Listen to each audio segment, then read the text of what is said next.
What's good? What's good? What's good, fans? Thank you guys for tuning in to week 258 of this iteration of the Voice of the Fans podcast. It is week 3. We're going into week 3 of the NFL season, Cleveland. You got to answer some questions. You got to answer some questions on these rookie quarterbacks, Bryce Young versus CJ Stroud comparison. I give you a little props. You talked about CJ coming out of college. I didn't expect much of him, but he got to turn it up. You got the Miami Dolphins number 1. You can't hate no more. And you're gonna have to. I'm gonna give you a chance tonight. I might give you a chance to redo your playoff picks. Okay, I'm gonna give you a chance to redo your playoff picks, and you tell me if you want to. When we come back after this opening, you tell me if you want to redo your playoff picks or not. Okay, let's get the show started just like this.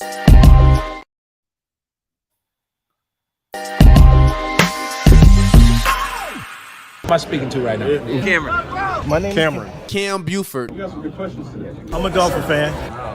There's always room for improvement. This is a big year for Tua to prove that he's a franchise quarterback. I'm more a fan of boxing. Boxing is my main sport. As a competitor, how much does that competitive spirit get in there and say, I want to fight this guy. I want to get some of this guy. Of course, I want to fight all the guys. Of course that. But at the same time, like I keep telling you, it's a business. Talk about that loyalty for a moment. I'm staying there to try to make a change. Give back to the youth, give back to my community and show them that there is hope that you can make it out. Only thing is you just got to be dedicated. You got to keep your head down and stay on this course that you're heading towards. Think about it like this. The promoter pays the fighter. The fighter pays the manager.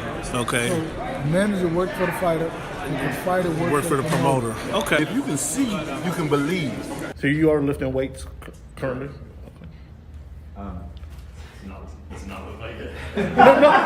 When he said it's easier to score in the NBA versus Europe, did you agree with them?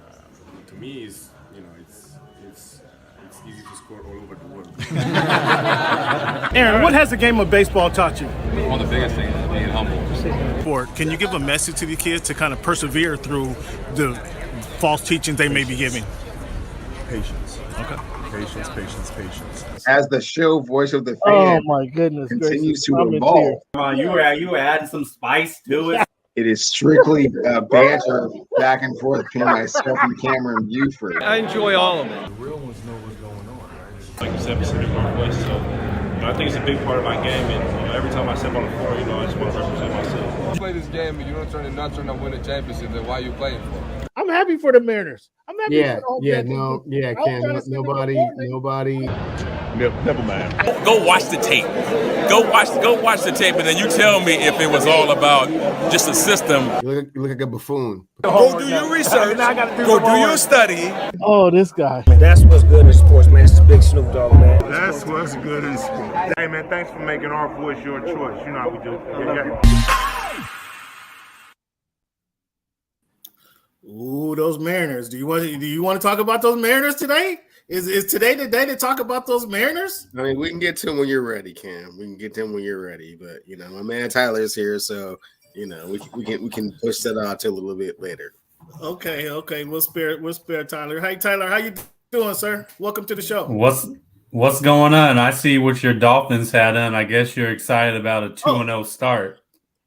They didn't win a Super Bowl in 2 weeks. I'll tell you that, though. Oh, here you go. Okay, so just like Cleveland, I told the fans I'm gonna give Cleveland a chance to correct his playoff predictions, and I'm gonna give you the same chance, Tyler. I'm gonna give you the same chance to correct your playoff predictions because I see that you posted it, and this went nationwide, fans. I don't know if you guys are following my man Tyler Dragon, USA Today sports writer, but he actually didn't have the Dolphins in the playoffs. Shame on you. I'm gonna give you a chance. I'm gonna give you a chance to correct that. You Buffalo Bills. You had the Eagles winning, so ultimately, when it all boils down, you had the Eagles winning the Super Bowl. So I can't be too mad at you about that.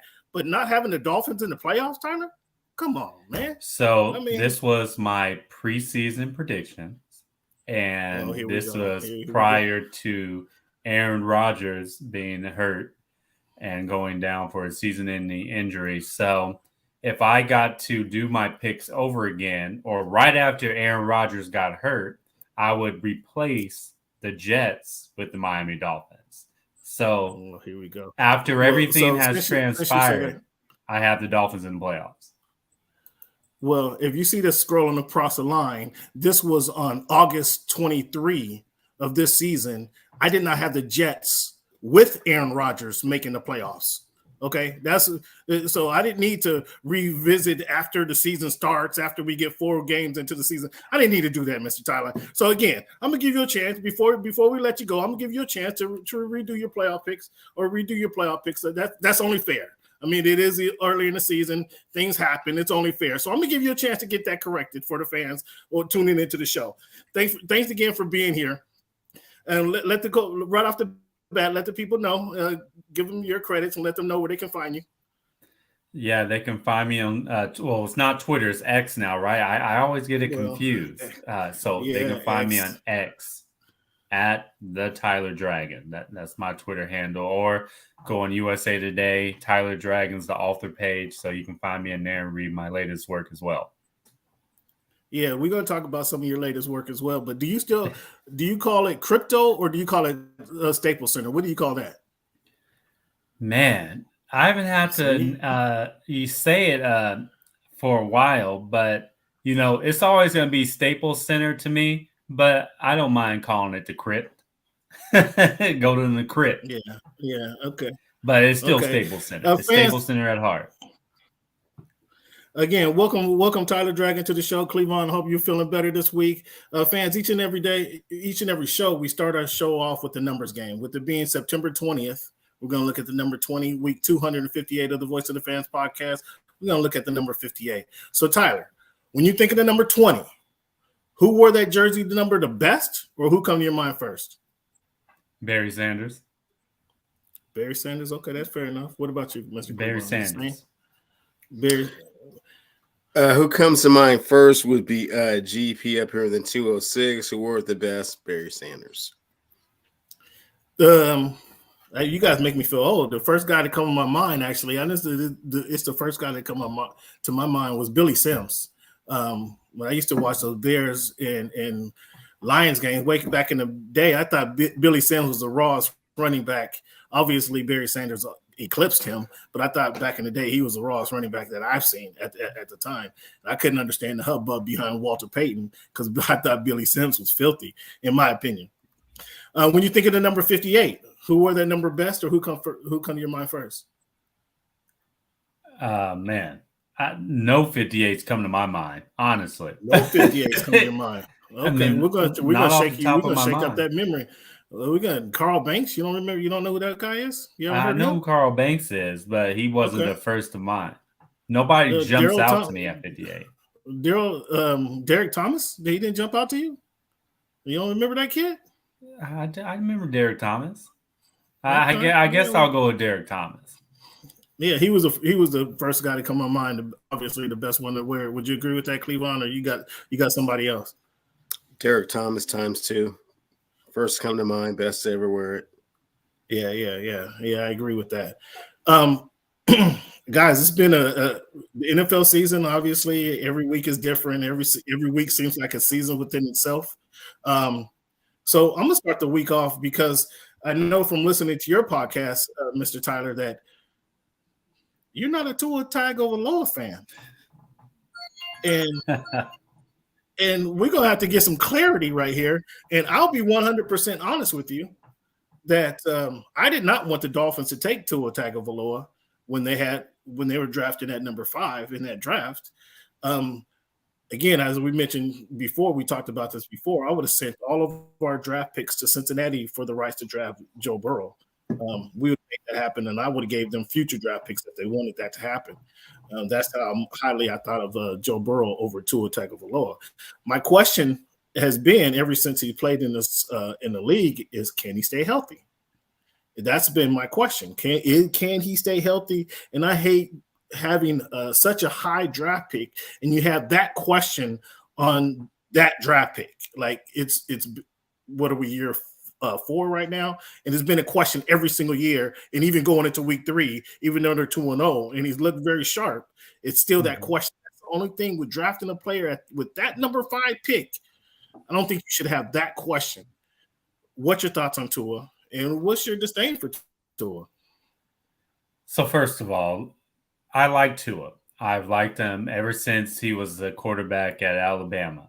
And I'm on record of saying at the very early stages of the draft process, actually even before the draft process, before he got hurt at Alabama, I said that he was the number one quarterback prospect coming out. And when Joe Burrow ended up winning the national championship, and I evaluated the quarterbacks a little bit more and looked at Tua's injury history, then I kind of shifted a little bit. I said that Justin Herbert had the highest ceiling. I said that Joe Burrow is the most ready now quarterback. And I said Tua's kind of a combination of both of them.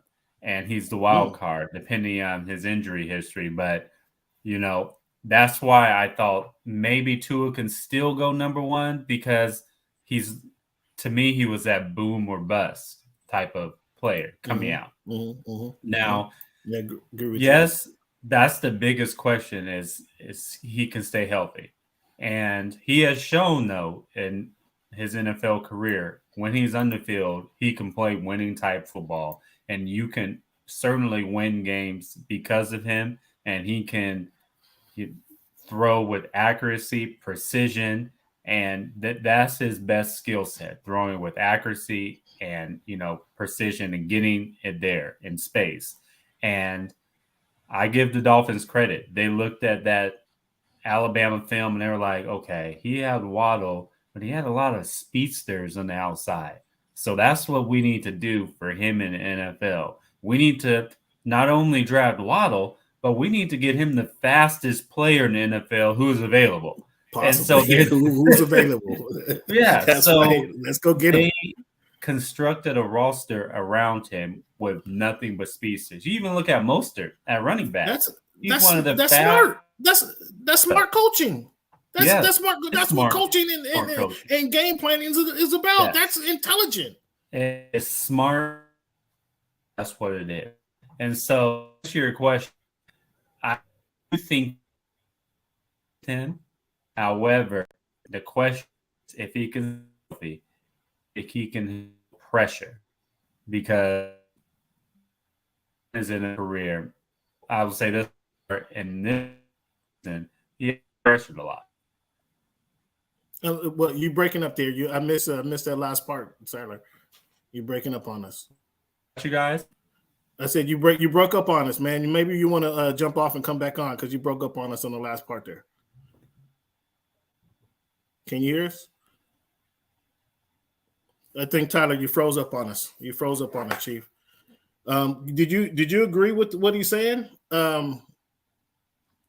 Did you agree with what he's saying, Cleveland? I understand your love-hate relationship with Tua Tagovailoa.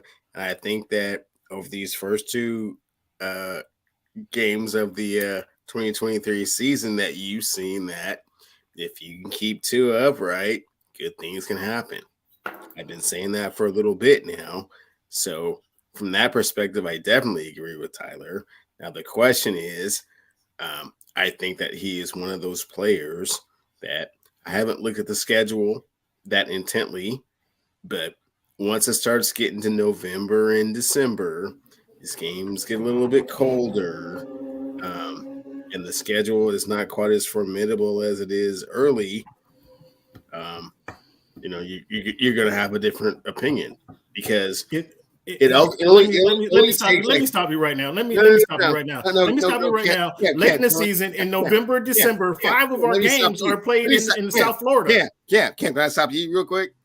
It only takes 2 or 3 games for Tua to throw some interceptions and hurt his head and twist his ankle, and you'll be like, why did we draft this team?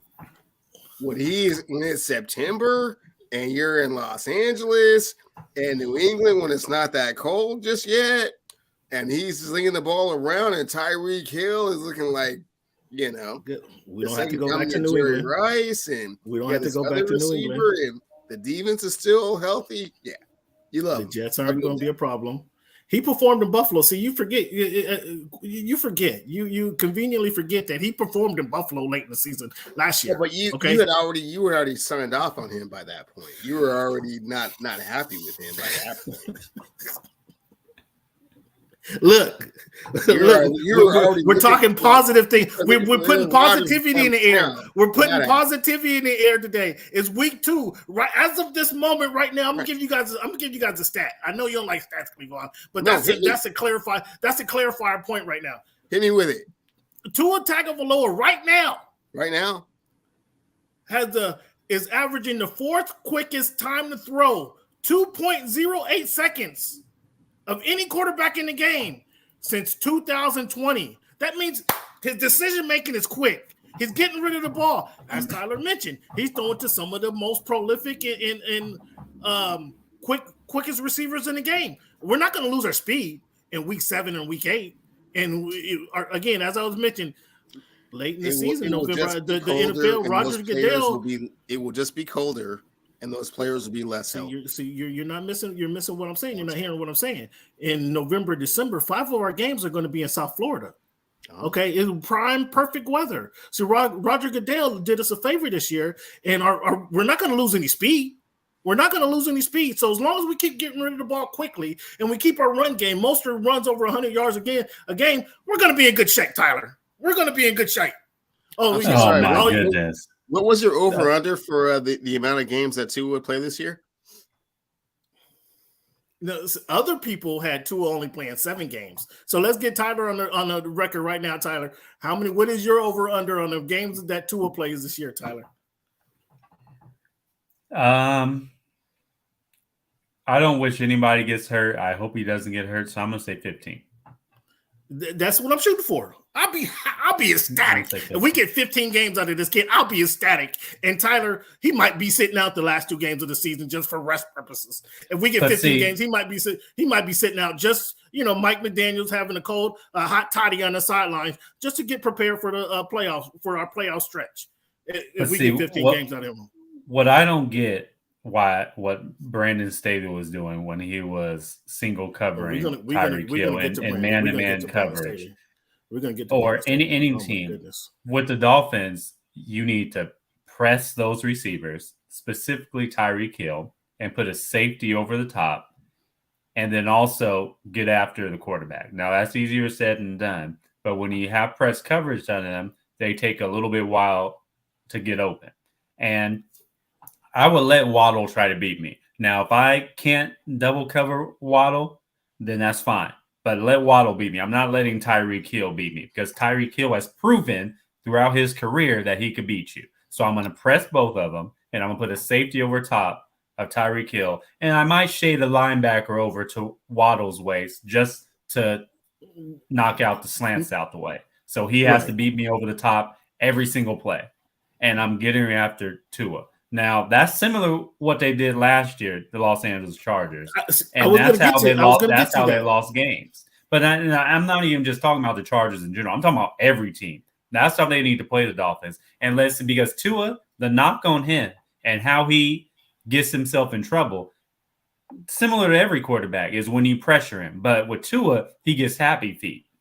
And then he starts to panic. And when his first read goes away, that's when he's like, okay, he tries to force stuff in there, and the spaces that he's been told to throw to when they're not open, that's when he starts throwing those interceptions.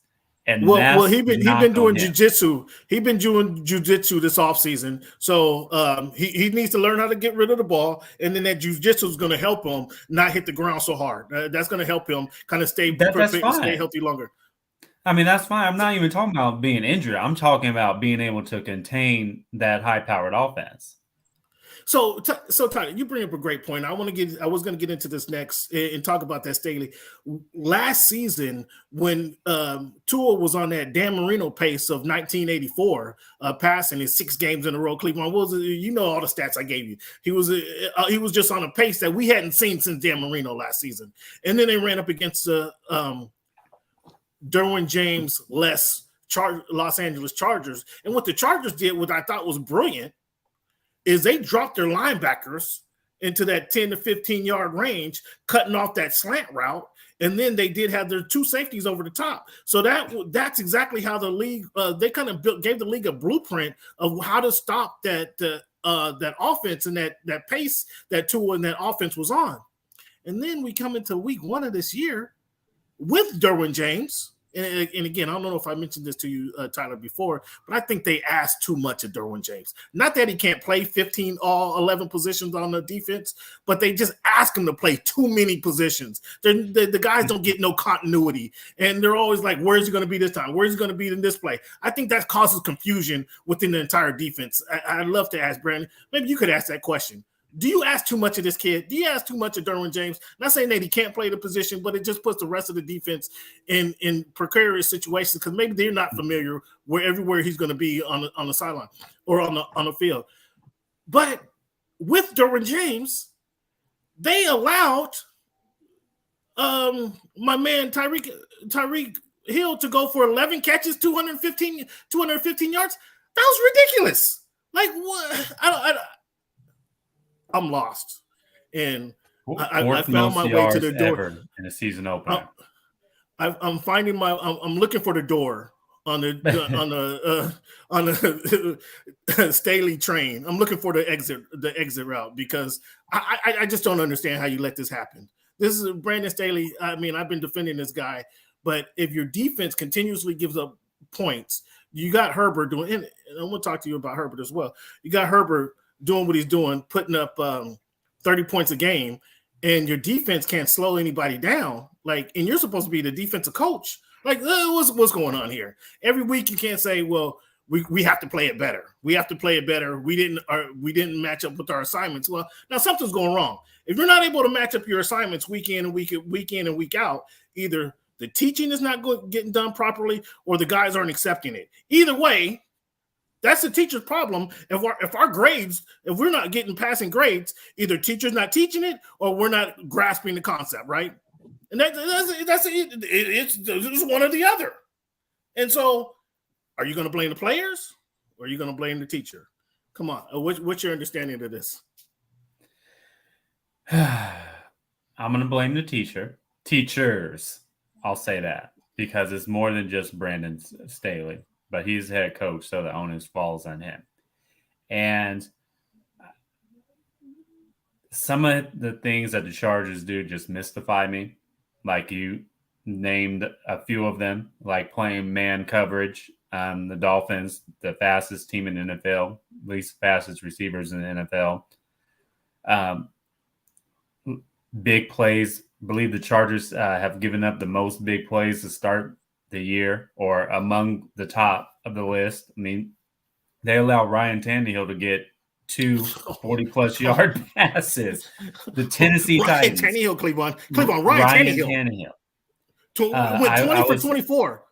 He went 20 for 29 in the start. I don't mean to cut. Ryan Tannehill went 20 for 24 against your team. Like, I'm looking for the door. And Cleveland, you know how I feel about Ryan Tannehill. When that happens, I'm looking for the door. I got to get off this train. I got to get off this train. I'm sorry, Tyler. You brought up Ryan Tannehill. I mean, you touched a nerve. You touched a nerve when you brought up Ryan Tannehill. Well, I did a column on the Chargers this week, and then I was looking up. The Titans scored 27 points. They only scored 27 points once last year with Ryan Tannehill. 15 straight weeks, they have not scored more than 15 points. Yeah, for 15 straight weeks. And they come out and score 27 against the Chargers. Like it was. Like, and what's really going on? Yeah, and then I saw another that the Chargers are the first team to get 50-plus points and have no turnovers through 2 weeks and be 0-2. So you have to point to the defense. The defense can't stop a nosebleed, and you have that many star players on defense. And I'm talking about Pro Bowl caliber players like Derwin James, as we both said, Joey Bosa, Khalil Mack. I mean, those guys alone, your defense should be average.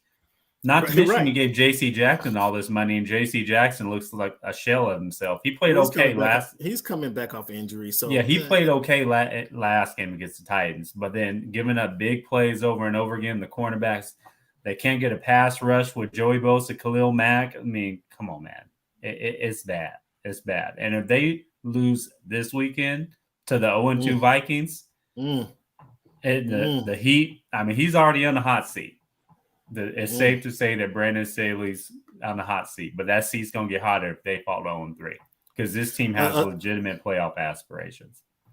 A couple of things about that hot seat, though. Spanos is they're already cash strapped as well. Or they even, if they went 0-4 into the bye week, I mean, that's embarrassing.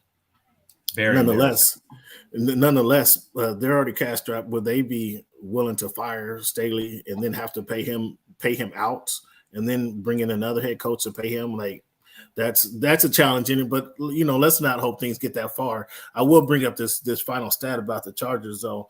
The Chargers are 11-3. When Herbert throws for 270 plus yards, 2 touchdowns, 0 interceptions. Staley is 6-3 when this happens. Your boy Anthony Lynn was 5-0. And Anthony Lynn is there. Everybody, all the mud that they were slinging at Anthony Lynn, he was 5-0 when Herbert putting up these type of numbers, and Staley is struggling in his games. He's 66%. I mean, I'm baffled as to I think they're asking really too much of the defense, and as elaborate as complex as they want to get. I mean, some things you just have to kind of dial it down. Let's get the basics right, and then let's build on from there. Because as you mentioned, there's just too many talented players. Unless you're telling me that Joey Bosa and Khalil Mack are over the hill.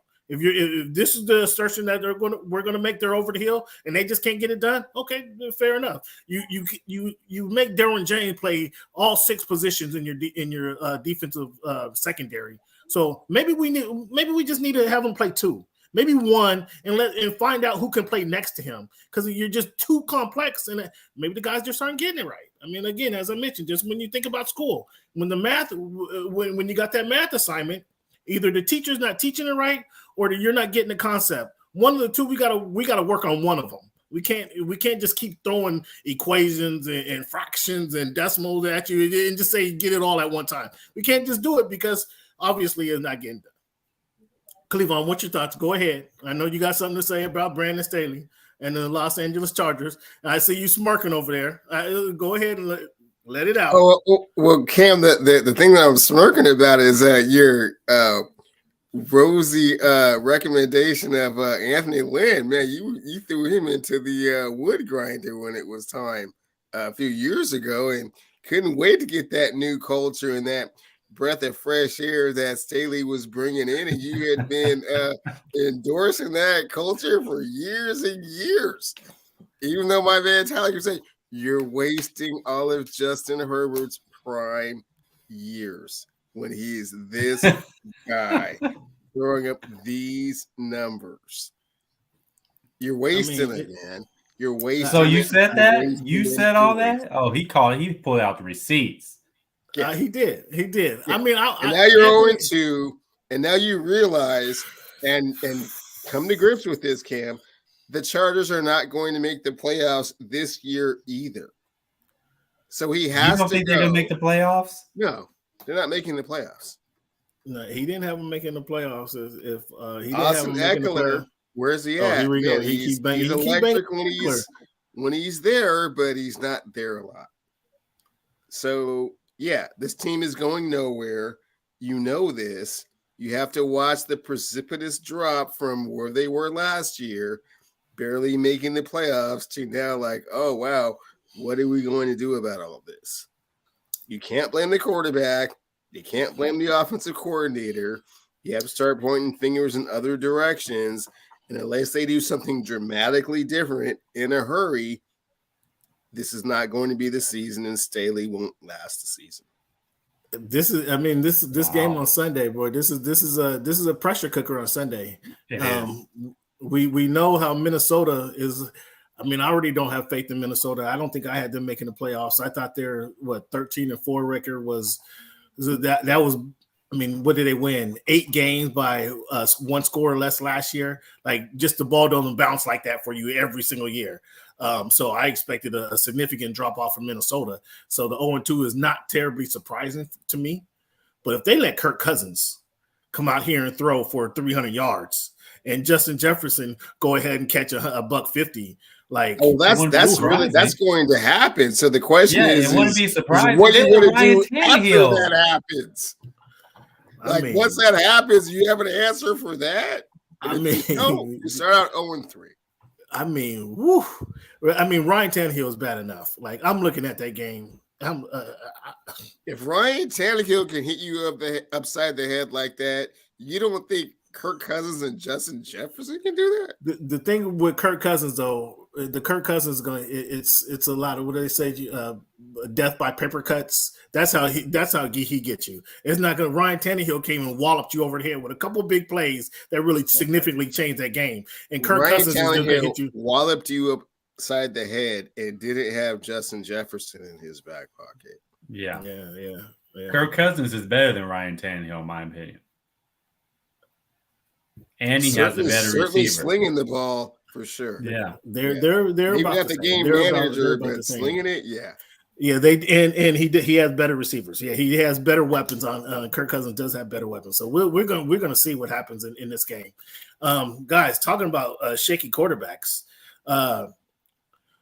Is it the Peyton show? Is it the Russell Wilson show, Cleveland? I know you wasn't ecstatic with Peyton to begin with, but what's going on in Denver? Will Russell, talking about somebody finishing the season, will Russell Wilson finish the season at quarterback for the Denver Broncos? Doesn't look likely, man. He looks punch drunk a little bit to me. He looks like when he was younger and kind of getting out of the pocket and kind of starting to see those lanes a little bit, he was better. But it feels like the league has caught up with him and knows how to kind of like cloak the defenses, so he just is like always like not being able to see what's the spin move. The spin move don't work no more. Spin move don't work no more. And then when you spit out, it's been 10, 11 years, and it's like, ooh, yeah, always second guessing himself. And now he's got this dictator at coach that doesn't have the fun-loving Pete Carroll. Like, that's okay, Russ. He's got the like, man, you make one more mistake, you might not be starting. So, yeah, it's well, he told him he has another week. They might have to go to the wristband. They might have to go to the plays on the wristband, which was Sean Payton he digs deep for some slings, or he digs deep for some. I don't know if you spend any time around Bill Parcells, Tyler. But he seemed like I could see Bill Parcells digging deep for the things that really pain you the most and bringing them up for you against you in practice. And that's exactly what Sean Payton does. He dig deep for we might have to go to the wristband. The Broncos might shock. They might shock your Dolphins this week. They might shock your Dolphins this week. They got good defense. I'm gonna let that one. I'm gonna let that one slide. I'm gonna let that one slide right there. I'm not gonna. I'm gonna let that one slide. I'm not a good. I can't even respond to that one. Come on, are you kidding me? They might shock your Dolphins this week. Did you send a pick segment? Like I didn't hear the picks. I didn't hear the podcast this week. Did you put a pick segment? Was that one of your picks? Nah. I did pick the Dolphins, but I wouldn't be. Hey, stranger things have happened. Any given Sunday, been all over you for that one. Any given Sunday, yeah, you're right. Any given Sunday, you're right. Again, teams are desperate. They don't want to be 0-3. Who's the most desperate team in that? Who's going to walk in that stadium? The Dolphins or the Broncos? I mean, but when you're desperate, just answer the question. Who's the more desperate team? The Broncos are clearly the most desperate team. But if your toolbox is empty, if you don't have any bullets in that chamber, I mean, you can be a desperate if you want to be. They got some bullets. Come on, they can't run the game. We're talking about Russell is a shell of himself.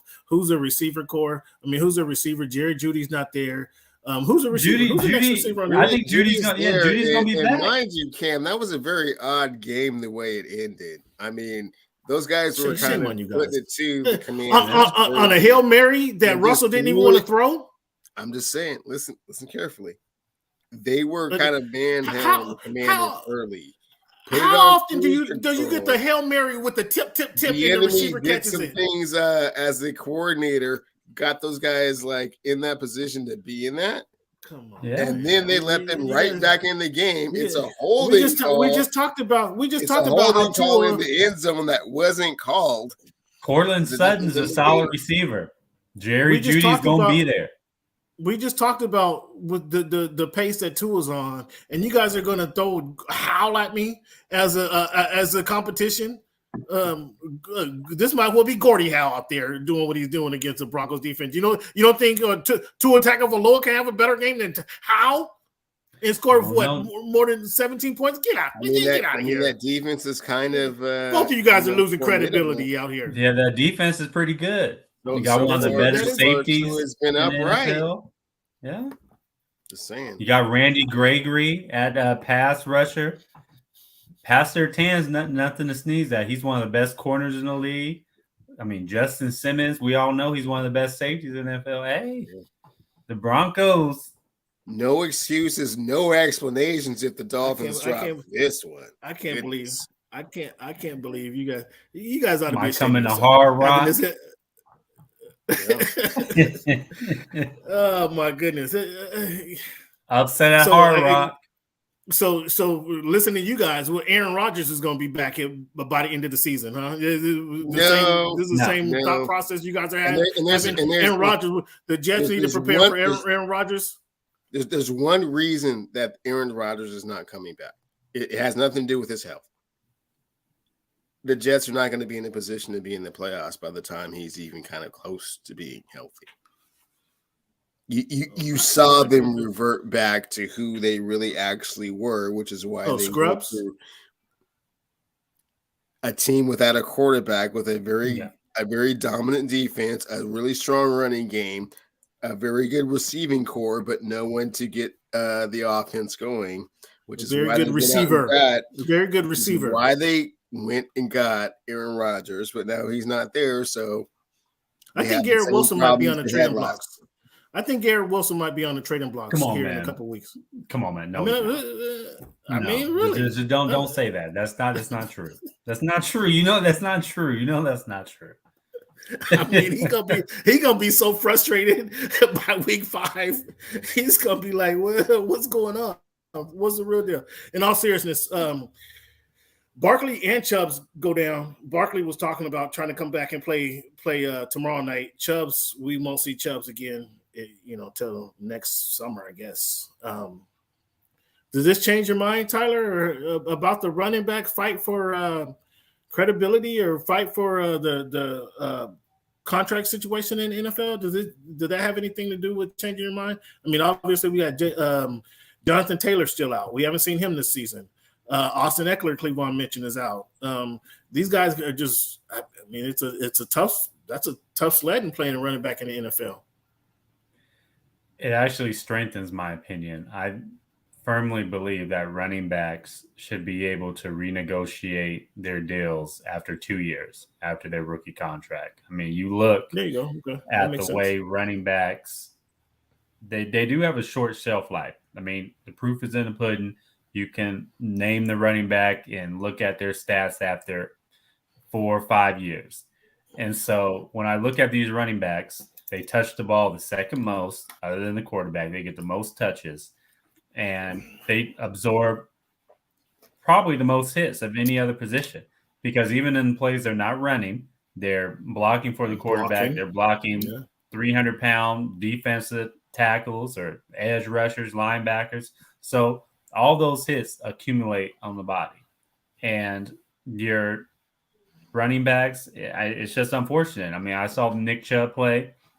It's unavoidable, really. He has somebody on his back. He planted his leg, and before he can get his leg up, Mika Fitzpatrick tried to get him down in the leg, and his knee stayed on the ground. I mean, it was just an ugly type of situation. But we've seen that same tackle before on multiple running backs, and they blow out their knee. And you look at running backs like Austin Eckler, a sprained ankle. It seemed like a meaningless play, but a sprained ankle. If you have a sprained ankle as running back, you can't cut, you can't twist. So you can't be out there. And so when you get 20, 30 touches a game, you're going to get those knick-knack injuries, and every now and then you're going to get those season-ending or week-to-week type of injuries. And for Saquon Barkley, he's already got ruled out for the game against 49ers. Austin Eckler did not practice today. We'll see if he's going to be available for this weekend's game. They certainly do need him. But, yeah, I feel bad for running backs, and I feel when a new CBA is out, unfortunately it's not out for a while, but when it is out, I would hope that they negotiate a type of deal where running backs can renegotiate their contract situations after 2 years. So, so much for Barkley's extra $900,000 that he was working on, then incentives laden. But right. not to get same with Eckler too. He's not going to get his incentives either. Not to get too deep in the weeds on this. And what they got 8 years, I think, on this collective bargaining agreement. 2030. 2030. Okay, so what, 6 years after this season? The quarterbacks tried this a few years ago to try to have their own. When it was Brady, Manning, Drew Brees. They tried to have their own little separate club.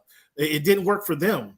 Like, if it didn't work for those guys, it's not going to work for the running back situation. For the running backs, is it? Could it possibly? To push back on you, I mean, the quarterbacks loosely have their own.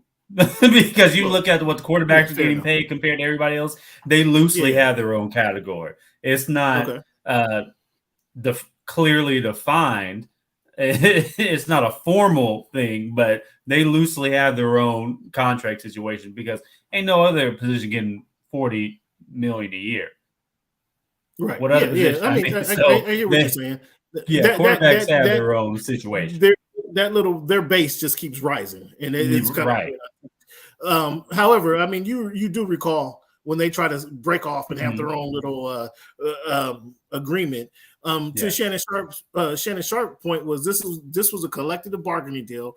I sent you the tape of Terrell Davis saying that the running backs need to have their own agreement, being able to, as you stated, renegotiate. He said after 3 years, I think, but I just don't see them being able to break off and have their own separate agreement if the quarterbacks weren't able to do it. I don't see the running backs being able to do it. Obviously, it makes sense. It's wise. It's respectable to do, considering with all that you said the running backs go through. I just don't see that happening.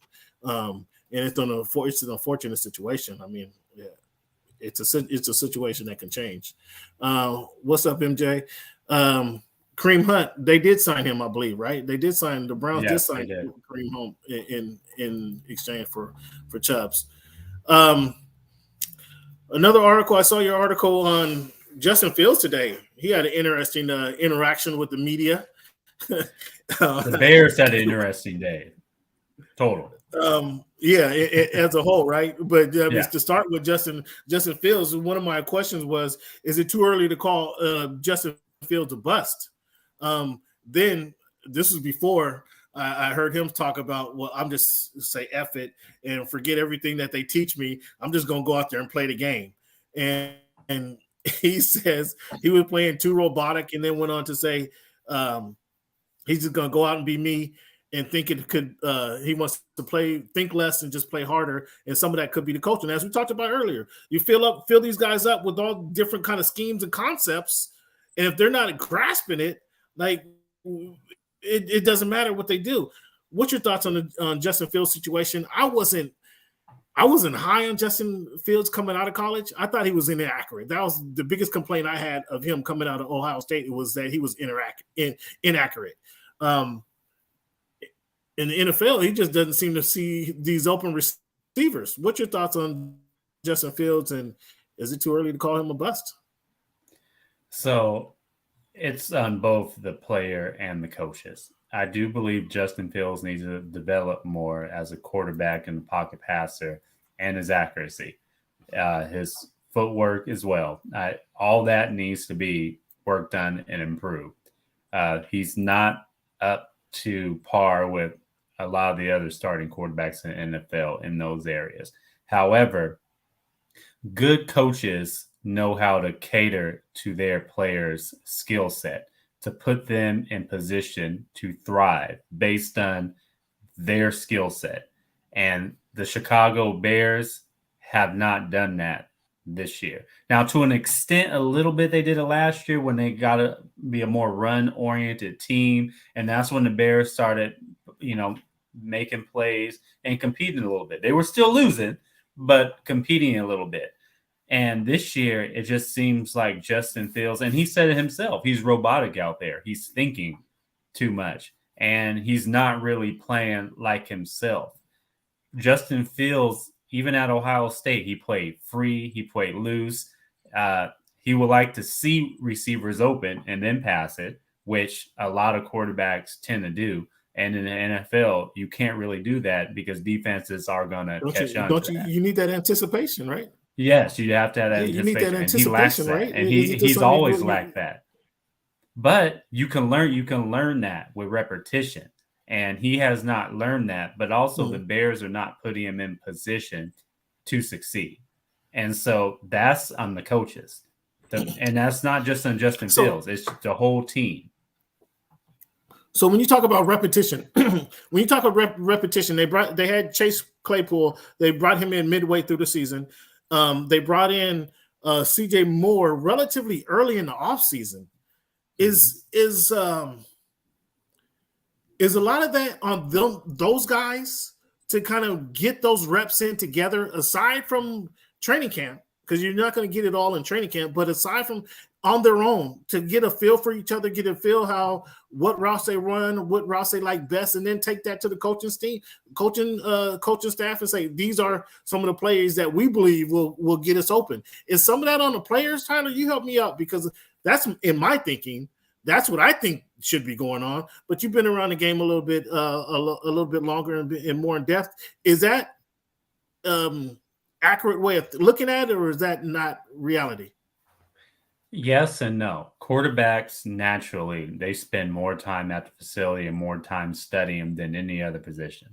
And naturally, you want to build that rapport with your receivers and your tight ends, anybody you're throwing the ball to.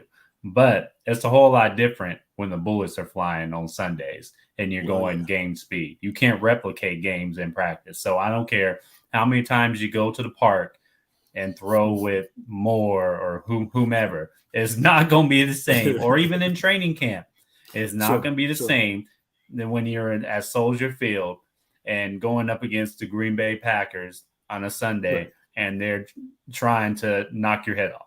It's totally. But you still have that muscle memory to fall back on. You still have that muscle memory that fall back on. What is it? The comfortability. That's not the word I'm looking for. You have that continuity. You got continuity. You have that to count on, to rely upon. So in some of the senses, I believe, whether it's here in Birmingham, Alabama, in the park that they're playing at, they can still rely on some of that, even when the Packers are coming at you, with a 7-man front.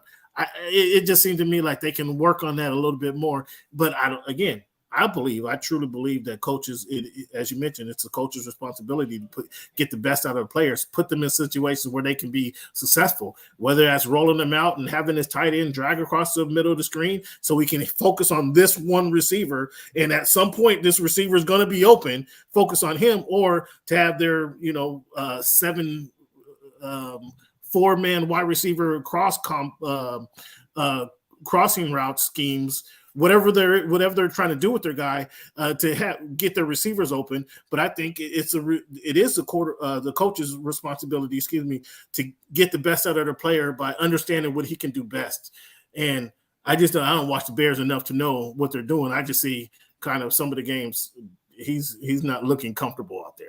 And I don't know. Too busy watching the Dolphins. Turn on the Bears game and stop watching the Dolphins. The Bears aren't worth watching. Do something worth watching, and I'll watch you. How about that? Do something worth watching. I just hadn't seen enough of the Bears to say one way or the other. What I have seen is he doesn't look comfortable. What I have seen is he's a much better. I mean, he can run the ball. He ran the ball for 200 yards against the Dolphins. I saw that last year. That he had 200 yards rushing, and I did see that. So I just haven't seen. I expected more out of C.J. Moore, Chase Claypool. I expected more from those guys because I thought they would be better, I didn't think they'd be putting up a stinker. I certainly didn't expect to be asking this question, is he a bust in week 2? He's not. It's too early. It's too early to say still out. It's too early. But the coaches need to do a better job of putting him in positions to succeed. But he also needs to work and refine his game as well. Which comeback were you most impressed with last week, Mr. Tyler? Were you impressed with the Giants comeback and Daniel Jones without Barkley, or were you impressed with the Geno-led Seattle Seahawks? Well, the Arizona Cardinals are tanking, so I'm not going to be impressed with that. I'm more impressed with Geno Smith and Seattle Seahawks going up to Motown and still in that victory. After the Lions, I mean, they were riding high going up in that game. It was the home opener. They just beat the defending Super Bowl champions. And the Seattle, they lost their tough home opener against the Rams, and they went up in there and played well, played them to the finish, came back, rallied, and won that game. So I was very impressed with Geno Smith and the Seattle Seahawks. So you say the Arizona Cardinals were tanking, but they were up in that game. Like the Giants needed a feverish comeback. And then they lost. The Arizona Cardinals are looking at the 2024 draft. They're relevant this year. They'd be lucky to win 3 games. I guess you're not going back to Arizona this year, are you? I mean, I'll go back. I'm going to see them lose. They're not good. They're not. I'm just being real. They're not good. Well, another team I thought wasn't going to be good was those Los Angeles Rams that you mentioned, and they got their win. I think their season kind of turned around when they went up to Seattle and got that win in Seattle. I didn't think they was expecting much going into the season, but they're like, whoa, surprised when they walked out of Seattle with that win. Are the Rams going to be better than we expected this season? Do you expect? And then the second question is a wild question, but do you think the Rams are going to be better than you anticipated this season? Let me see. Did you have the Rams doing anything in the playoffs? I don't think you had the Rams making the playoffs either. You don't have to go back and look at the receipts. You don't have to go back and look at the receipts. I did not believe in Puka and Tutu at the beginning of the season. However, Puka, Nacua, and Tutu Atwell, they are balling right now. And I have to give the Rams credit. When they get Cooper Kupp back in the mix, they're going to have a legitimate offense, especially throwing the football. Now, the running game leaves a lot to be desired a little bit, but those 3 receivers you got, Cooper Kupp, Puka, and Tutu, you got jokes. So my question, and then you got Aaron Donald on defense. So you brought up Puka. I mean, we've seen Tutu. I don't know. It's early in the season. Don't hate on Puka and Tutu. That's all I can say. Oh, well, it's not Puka. It's Tutu. He's been in the league. This is what, year 4 for him. I mean, we kind of. But he's playing better now. He's playing better now. Okay. Was Cooper Kupp a system receiver? Stop madness. You don't say this about any Dolphins players. Stop the madness. I mean, Cooper Kupp. Puka came in here, got 25 catches in 2 weeks. Cooper Kupp. We talking about Cooper Kupp. What are we talking about? What are we talking about? Cooper Kupp.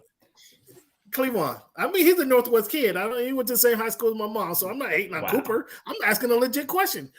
Cleveland, what do you see? What's your answer to that one? Yeah, it's kind of embarrassing when after 2 weeks you compare Puka to NFL MVP of the league. I mean, historic numbers. Yeah. I'm sorry. You tell me the last receiver who got 25 catches in the first 2 weeks. I don't want to put that kind of high regard. I'm quite possibly the best slot receiver of his generation. Yeah. Again, you tell me the last receiver to catch 25 passes in the first 2 weeks. Okay, well, like you're saying, I don't think Puka is going to be in the NFL MVP category this year. So not really a system thing. He might be rookie of the year. No, that was a crazy. And that's a crazy question. Kind of a stretch, right? It is a stretch, but he's in the running right now. No, he's in the running. He's balling. He's balling. So that was a crazy question. Fair enough. But what was crazier was Sean McVay kicking the field goal with 4 seconds on the clock. I mean, do we have to change some bank accounts? Kind of see that certainly changed my bank account for sure. Yeah, I'm not happy with that at all. They had no chance of winning that game whatsoever, and it went from 10 to 7. Have we talked about over the last couple of years, Tyler? Have we talked about Deshaun Watson? Again, this is a guy who I wanted to before the whole scandal. I was prepared to send Tua to Houston for Deshaun Watson before the whole scandal broke out, and even after the scandal, I was still willing to give them a 2 and a 3 for Deshaun Watson. Have we seen the best of Deshaun Watson? So I'm going to ask you a question. I just want a yes or no. I'm asking you both. If you stopped doing the Voice of the Fans podcast for 2 years and did not do a podcast anymore, and then came back 2 years later from scratch and did the Voice of the Fans podcast, would you be as good as you are now? Both of you, yes or no? No. It would be different. It would definitely be different. Okay. It would take some time to get back up to speed at the level that we are at present. I think the question is that a possibility? I certainly see it. I mean, I see the flashes of brilliance. I just don't see the consistent body of work. And again, last year, I think you can kind of write that off, that he was just kind of jumping right back in and just kind of like, trying to get some game reps in and, kind of fulfill some of the obligations of his contract. This being the next year, he's been through a full training camp. I thought they looked pretty good that first game with the chubby guy running the ball. The second game, without the chubby guy, it seemed like the wheels kind of fell off a tad bit, and that security blanket was kind of, ripped from his no, they still have his arm. Rest for over 100 yards. Ford rushed for over 100 yards, so the running game was still there. I mean, I guess 70 yards was on one carry, but the running game. But I mean, it's certainly an emotional jolt to the system when you lose. You're the focal point of your offense. It's certainly a running game. So the question is, can he recover? My thing is, I hope that he can recover before there's too much film. I'm one of those guys, Tyler, that the longer the season goes on and you haven't gotten to that point, the faster everyone kind of catches up with what you can't do very well and exposes you. So my hope is that he's able to do that. I still kind of, I'm on the fence about it. I mean, I'm optimistically hopeful that he can kind of continue to do it, but am I supremely convinced that he's Deshaun Watson from 3 years ago? No. So I'm optimistic that he can. It's just going to take some time. And in today's NFL, a lot of people don't have any time. People don't believe in time. We're all impatient. But ironically, last game against the Steelers, I think that was the best game I've seen Deshaun Watson play since he left Houston. And he was bad. He wasn't even good. But it was the first time where I saw multiple glimpses of the old Deshaun Watson. That back shoulder throw to Amari Cooper, that was his best throw in the Cleveland Browns uniform. I saw him scramble for a first down. I haven't really seen a play like that since his Houston days, the 2-point conversion play. So there were multiple plays. I'm like, okay, I do remember that guy. He also had some turnovers that were like, he definitely. And he did not play good. Not play good.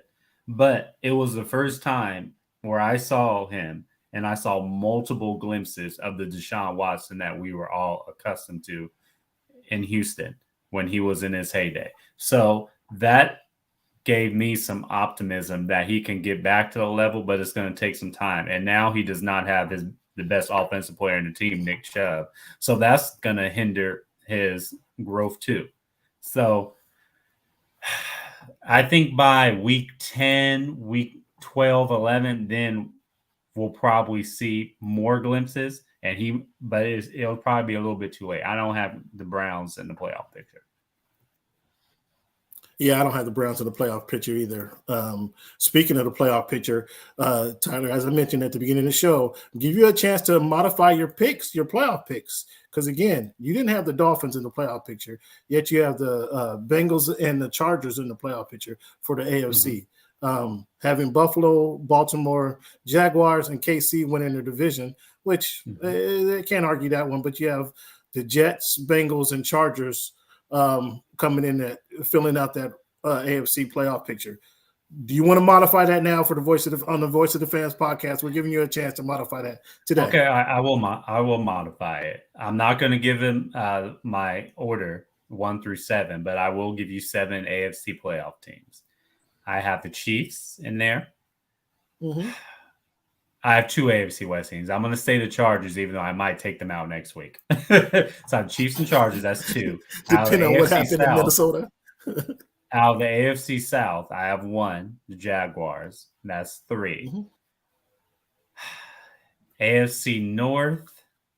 Baltimore. Baltimore, yes. Playing the best. That's 4. Do I give 5? I'm going to say the Bengals. That's 5. And then in the AFC East, I have Miami and Buffalo. So look, I got Miami in there. So you think Buffalo? You're not too down on Josh Allen. You think Josh Allen's going to get the ship righted? Yeah, he played well last game against. I mean, it was against the Las Vegas Raiders, but he played well. Okay, all right. Well, all right. So we're not. So you can't come back on the show since you modified and included the Dolphins in the playoffs. Let the people know, Tyler, where they can find you. We appreciate you joining the show as always, man. You bring some nice introspective for us and stuff the fans can think about. I don't know about the Broncos and beating Miami this weekend. I mean, again, you're if the Broncos win, I'm gonna text you too. I know you will. Next him. I see where you were going with that. Oh yeah, we got to get a group text going. I'm gonna text all 3, both of y'all. We know you'll have one when the Dolphins are up by 30 come Sunday. I will see. Let the people know where they can find you. Yeah, they can follow me on X at the Tyler Dragon. Well, once again, we thank you for tuning into the Voice of the Fans podcast. Thank you for your time, man. Go ahead, kiss the wife. Oh, you want to let the people know? Give them an announcement? I should have asked you that earlier. Do we have a date? Do we have a date on the little dragon? Yeah, little T. It's a boy. See, I'm wearing blue. Congratulations. January 8th. That's the due date. Thank you. Appreciate it. Congratulations, man. Congratulations on the wedding. Congratulations on a little T, man. We'll look forward to that, man. And thank you for your time. Go ahead, kiss the wife for us, and we'll talk to you soon. All right. I'll talk to y'all later. Have a good one. Yeah, bro. I'll talk to y'all on Sunday when the Broncos beat the Dolphins. Please do that. Exclusive. Screenshot. All right, Chief. All right. Well, yeah, come on. Yeah, I'm getting now. I got some. Oh, you guys are kidding me with this Dolphins Broncos talk all of a sudden. All of a sudden, you're a Broncos fan now, Cleveland. Come on. No. Come on. But I see how it's possible for sure. So the Rams trade Cam Akers to the Vikings. Good move. For the Vikings, you like that for the Vikings? You gonna go ahead and pick him up on your fantasy squad? Madison was not the answer. Clearly, they realized the error in their ways, letting Dalvin Cook. Thanks for tuning in. Thanks for tuning in, MJ. We appreciate you, bro. Yeah. Clearly, they realized the error of their ways because, man, that's a wild shot to.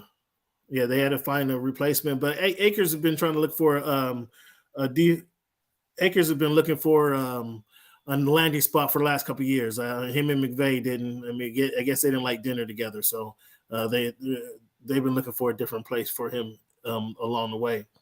Cleveland, I mentioned this to you before. I think that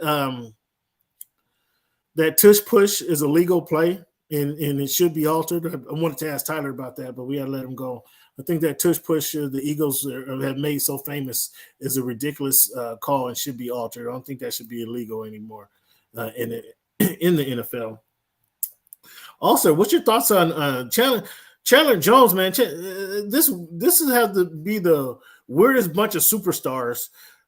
Chandler Jones and his brother John Jones just have to be. What's up with these guys? What's up? Chandler Jones is a great player, been through a lot of ups and downs in his career. As with his brother John Jones is, arguably one of the best UFC fighters, but he can't get his head straight. What's going on over there in the Jones household, you think? Cam, as I've told many people, I don't say the Pouncey brothers and I don't say the Jones brothers 3 times in the mirror. Yeah, I don't comment on why they do what they do or how they do what they do, other than to just say that's an interesting bunch. Yeah, fair enough. Okay, we'll leave that one alone. Moving right along. What was your most impressive win of the weekend, Cleveland? Most impressive win of the weekend. I'm gonna have to say the Seahawks, man. Just given the way they looked the first game and all of the deficiencies that I saw on defense and the inadequacy on offense, their ability to turn it around on offense was super crazy. And then the turnovers that they had on defense was like, wow. I mean, that was on the road at that. And then to send, get the game into overtime and then get the first possession. When's the last time you saw a Seahawks team get the first possession and go all the way down the field and score a touchdown? I mean, Gino is on his. Gino had something to prove again from week 1, but some of that was golf too. I mean, that was the bad golf that we've come to know. It wasn't just Super Bowl. 300 plus. I mean, they ran the ball. Yeah, but he threw a pick there that was like, dude, like that. The pick six was a little. Yeah, a little odd. That was that golf from his rookie year. So, I mean, come back and win on the road in the NFL. Obviously, that's a good win. You can't discount that. I did have the Lions in that game. I picked the Lions at least in that game. But to come back and win, that was a good win. And as you mentioned, to get the ball overtime, drive down and win. I'm not sure that was a touchdown. Tyler Lockett touching the pylon. I mean, the touchdown was a touchdown. The hold they didn't call. That was, if I was in Detroit, well, I would have lost a lot of sleep over that one. I mean, so it was a good win, yes, because you went on the road. But the best win of the weekend, I don't know. I think I had the best weekend. Obviously, Dolphins doing what they did. That was a good victory. That was the best Falcons. I think the Falcons. I had Green Bay in that game, but the Falcons, I mean, they rallied. Jordan Love, okay. Man, I was ready to hang up a Jordan Love jersey in the rafters at Lambeau Field, and then the Falcons came out late in that game and made a game of it. It was between Bijan and between Ritter, like they was able to pull that one out. I was impressed by the Falcons winning that game. That was okay, but as we're kind of talking about it. I really, I'm thinking like, what are your thoughts on like the two teams getting bullied, getting their heads held below water, drowning, and then just, fight themselves up and, beat the hell out of the other team. When I'm saying this, I'm talking about the Commanders, getting their head held against, underwater 21-3, jumping up, beating up the Broncos. Same thing with the Giants, getting their head held, below water, 20-0 at halftime, outscoring the Cardinals 31-8 in the second half. So to Tyler's point, the Cardinals might be taking, but I mean, still 31-8. Yeah, I was surprised that I was 31 points in a half. I was surprised. Yeah, you're right. I was surprised that they were up. I was surprised that they were up. Yes, you're right, to your point. And then the Giants fighting back because if they lose that game, if the second half goes like the first half was, they would have been shut out in back-to-back games in 8 quarters. I think at one point they were 70-0. The score 60-0. They're scoring differentials. Yeah. So turning that around was impressive. Yes, that was impressive, and just reviving themselves. So good on the Giants. I think it was the Cardinals. So it was the Cardinals. So let's go through our picks that we had this week. Well, I guess you want to talk about the worst losses. We talked about the Chargers. That was absolute to lose to Ryan Tannehill, and that was. No, that they lost to the Tennessee Titans, Cam. I know how you like to single out, Tannehill for Tannehill was 20 for 24, Cleveland. 20 for 24, and a couple big bombs at crucial times in the game to pull that win off. And it wasn't like against Jacksonville. Well, in a sense, it was like against Jacksonville. But what I'm saying, there wasn't a kick return. There wasn't a pick six. It wasn't that type of flip that allowed the Titans to stick in that game. It was just they shut down the offense on the third down when they needed to. I think the Chargers went 3 for 13 or 2 for 11 or something like that. Something crazy like that on third down. And the Chargers got the ball in overtime. They immediately went 3 and out. Again, the Chargers, they fired Joe Lombardi. I mentioned in the offseason that they scapegoated him. The offense was not the problem. They had injuries on the offense. The receivers couldn't go deep because they were limited. They were injured. So I wasn't blaming the offensive futility on the reasons that the Chargers couldn't win last season. It was because of defense.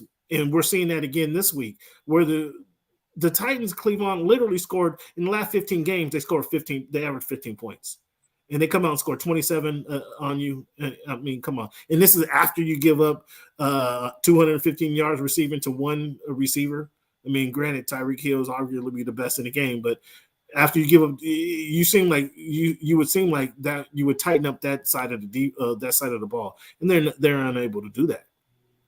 And again, this weekend against another high-powered, I don't even call it high-powered because I'm not that confident in Kirk Cousins, but they're going up against the best receiver in the game, or one of, and then Kirk Cousins can't get on the ball. Like if you had Kirk Cousins on your fantasy team, you got an excellent quarterback. He's going to get you yards and points, but is he going to win the game? Probably not so much. So the Chargers need to tighten it up quick. I thought the Packers for 3.5 quarters. You talking about somebody coming back or maybe they took their foot off the neck because they had the Hawks or the Falcons. They had control of that game, and then they let the rookie quarterback, or he's not a rookie now, and Bijan Robinson, they let them guys come back in that game and gave up their lead. Maybe that's youth, but again, I thought Jordan Love through 3.5 quarters was looking pretty prime time-ish, if you will, and they end up losing that game. So that was my worst loss. And then the Lions or the Broncos, however you want to put it, was another loss. The Broncos, man, come on. Man. How often do you see a Hail Mary tip, and the ball gets tipped into the end zone and the receiver catches it? You don't see that very often. You don't see that happen very often. Rare occurrence. You don't see that very often. So let's look at our picks for this past week, Cleveland. The games that you had Atlanta, so you were confident in Atlanta for whatever reason. I had Green Bay winning that game, so you won that game. We both lost in Detroit, the Chargers. I had Indy. Too bad the young quarterback went out. Even though I know you don't want to talk about Minshew. What school did Minshew go to? Gardner Minshew. What school did he go to? Can't recall. Huh? Can't recall. It was school up in Washington, though. What school was that? Did you go to Western?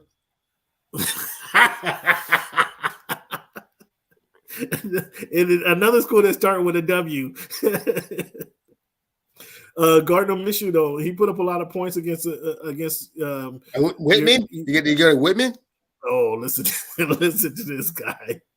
I had Washington. You had Denver. Washington obviously was able to pull that one out. You had Baltimore. I had Cincinnati. I mean, should we be concerned? Is it too early to be concerned about the Bengals at 0-2? It is if Joe Burrow can't stay healthy and that calf thing is really a thing, and it takes like 3 or 4 weeks to heal. Yeah, it might be a little late to. Would you consider sitting him down? Would you consider sitting him down?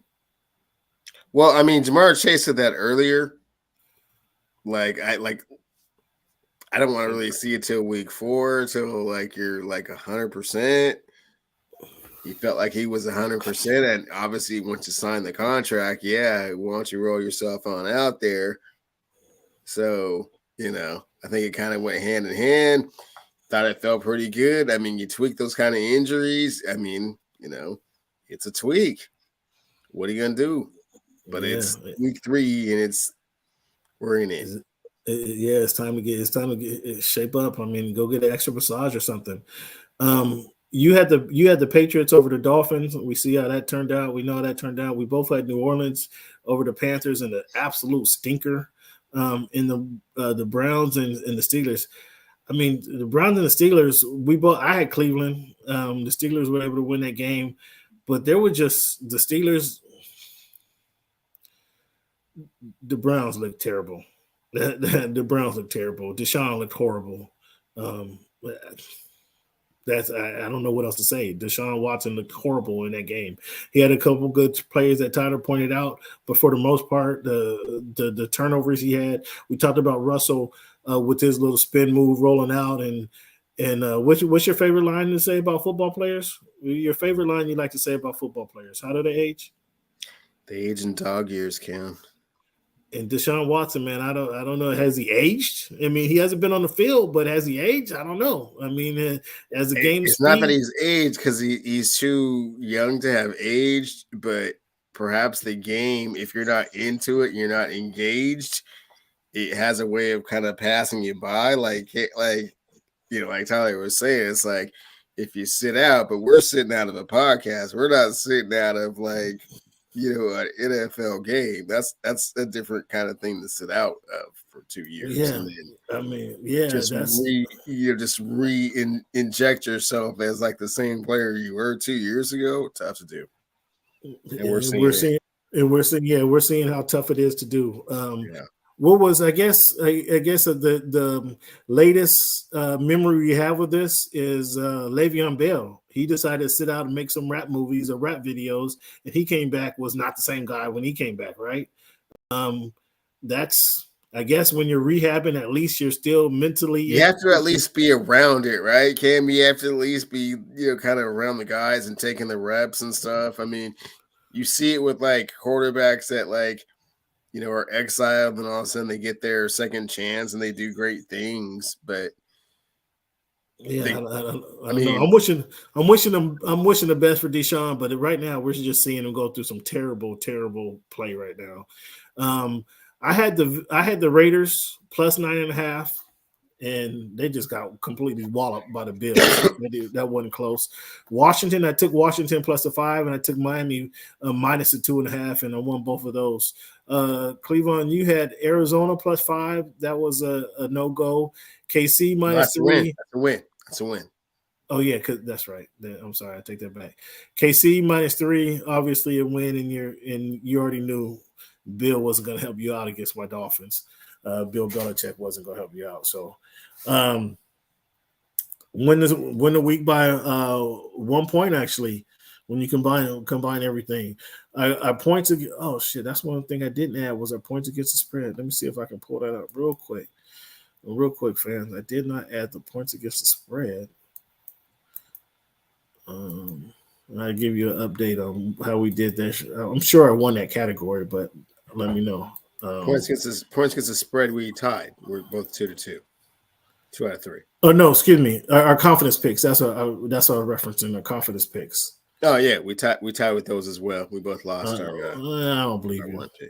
I don't believe you. Check so. Yeah, I'm looking at it. So I had Green Bay Green Bay 1 pick, Philly, San Francisco, Philly for 2, San Francisco with 3, Buffalo with 4, Dallas with 5. And yeah, I was 14 points. You had Detroit with 1, Philly, Dallas, 49ers, and Buffalo. And yeah, we both tied there as well. So right now, Cleveland, you're up on the season by 6.5 percentage points, which I'll make up in no time. I mean, that's water under the bridge. I'll make that up this week, likely. Looking at the games this week, Cleveland, we both have the Niners. I have Tennessee over Cleveland.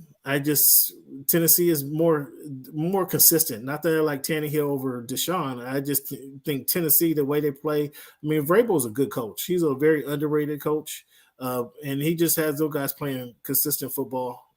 Stop the run the ball, stop the run. That's what they do consistently. I got Tennessee beating Cleveland, and plus Cleveland's trying to figure out how life without Chubb, so they're going to be in trouble. We both had Detroit. We both had Green Bay. It turns out you did put the Dolphins over the Broncos. We got the Chargers over, and that was a tough game to pick, actually, the Chargers and the Vikings. The Chargers traveling to Minnesota again. That's a tough game to pick. I'm leaning – I obviously picked the Chargers, but I think that's one of my games of the week is the Chargers versus the Vikings. I'll get to that later. Jets over New England. You're going with New England again. You're going with New England again over the. I guess it is Bill Belichick against a young quarterback, huh? It is. That's good concept there. I took the Jets defense. Pretty much slowing down with New England. And they will. They hold them to very few points. Would you got a 9-0 game in this one? I got a 17-12, 17-15, something like that. Oh boy. Okay. We both agree with Buffalo, Jacksonville, Baltimore, Seattle, KC, Dallas, Pittsburgh, Philly, and Cincinnati. So we agree on. There's only a few games that we actually disagree on. Again, the points against the spread. I got Detroit minus the 3.5 against the Falcons. I got Green Bay minus the 2.5 against the Saints, and I got Cincinnati. Getting off the snide against the Rams. They play the Rams, who, the Rams look competitive against Seattle and put up a stinker against the Niners. The Niners, I mean, they were okay. They were so. Confidence picks. I didn't post my confidence picks for this week either. Let me see what we did for our confidence picks here. Confidence picks. I got Miami for 1, Cincinnati for 2, KC with 3, San Francisco with 4, Dallas with 5. You got KC with 5, Dallas with 4, San Francisco with 3, Philly with 2, and the Seahawks with 1.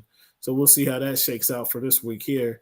But those are our picks for this week, Cleveland.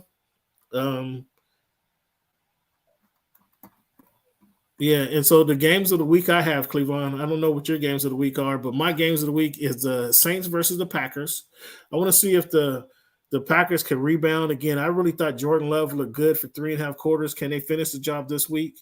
I got the Chargers versus the Vikings, as we mentioned. And then the Steelers and the Raiders. I think that's going to be that old historical game. That classic game is going to be kind of my game of the week. What's your game of the week? Right now, Cam, the game of the week has to be the Chargers and the Vikings, right? Whoever loses that game is out of playoff contention. So, I mean, that is do or die in every sense of the word, right? We're on the same page with that, right? Yeah, that's a winner. The loser of this game will not make the playoffs, right? Right. Again, I didn't have Minnesota in the playoffs last year. I thought last year the ball just bounced their way every game. I mean, again, they won 8 games, if my memory serves me correct, with one score games. They won 8 of those, and I just didn't expect that to happen this week again, or this season again. Those type of things don't go year to year to year. So I didn't expect them to be in contention this season anyway. The Chargers, again, this defense, I'm really concerned about the defense. And I just gave the teacher analogy. Like if the teacher, when you got that test or when years ago they tried to say the teachers' test scores, hold the teachers accountable for the test scores of the students, right? I don't know. Was that a thing in Seattle? I know it was in LA, that they try to hold the teachers accountable for the test scores, saying if the teachers are doing an effective job, the kids will learn. Therefore, No, that's not a very good analogy when it comes to the NFL because it's all about talent. And we go back and forth about this, Cam. Is it your scheme or is it the talent? It's always the talent. Cleveland, it's always the talent. You cannot draw up plays if there's no talent to execute the plays. Now, to your point, if you have a whole bunch of talent and you can't draw up any plays for these cats to be successful, that's more the point I'm making with the Chargers. Again, unless you're telling me that Joey Bosa is over the hill, if you're telling me that Khalil Mack is over the hill, the question, the jury is out on Kenneth Murray, but this is his third year. Like Kenneth Murray is big, is 6'4". 260 pounds, runs a 4.4. Like if you can't coach this guy into being a wrecking ball, like there's something wrong with your coaching scheme, right? Coaching scheme. Yeah. I'm telling you, if you have Derwin James, there's no one who understands football, who watches football, to say Derwin James is not one of the best safeties in the NFL. No one can tell you that. But if you have him playing all 6 positions in the defensive secondary, like you're not able to build the continuity with whoever's playing next to him. If he goes up and you have him play corner on this play, now who's in your back? Who's playing his position? Like all these guys aren't in the right mode. Put them at one position. Your strong safety, your free safety. Let your cornerbacks play. Dominate that position, and then let everyone else play. Fill in the rest. Fill in the rest. That's not a hard concept. But when you keep to me, it's not. But when you keep moving them around all over the field and thinking that because they won't know we're going to hit him with this, they won't know he's coming off the side this line. Okay, well your defensive backs who are replacing Derwin James, they don't know what the hell they're doing back there. So maybe that's not the best situation to keep moving this guy around, in my opinion. That's one of the things I would love to. Derwin's going to tell me he's a football player. He'll play any position. I already know that. That's what he'll say to that response. But I like to ask the coach, are we making it more difficult for your records of your secondary when you keep moving this guy around? Nobody can get a feel for where he is. I mean, as much as you think you're surprising the offense, you're surprising your defense just as well because they don't know what they're doing. So, I really like to see what's going on there. I really like to kind of get an understanding of what's going on there, but I think that's a problem the Chargers are going to have to figure out. Staley's going to have to figure out. Again, there was just some things that Ryan Tannehill go 20 for 24 against you. It like that caught my attention. All that you've been talking about the last 2 years, that caught my attention more so than them giving up 27 points against Jacksonville Jaguars in the playoffs. That caught my attention.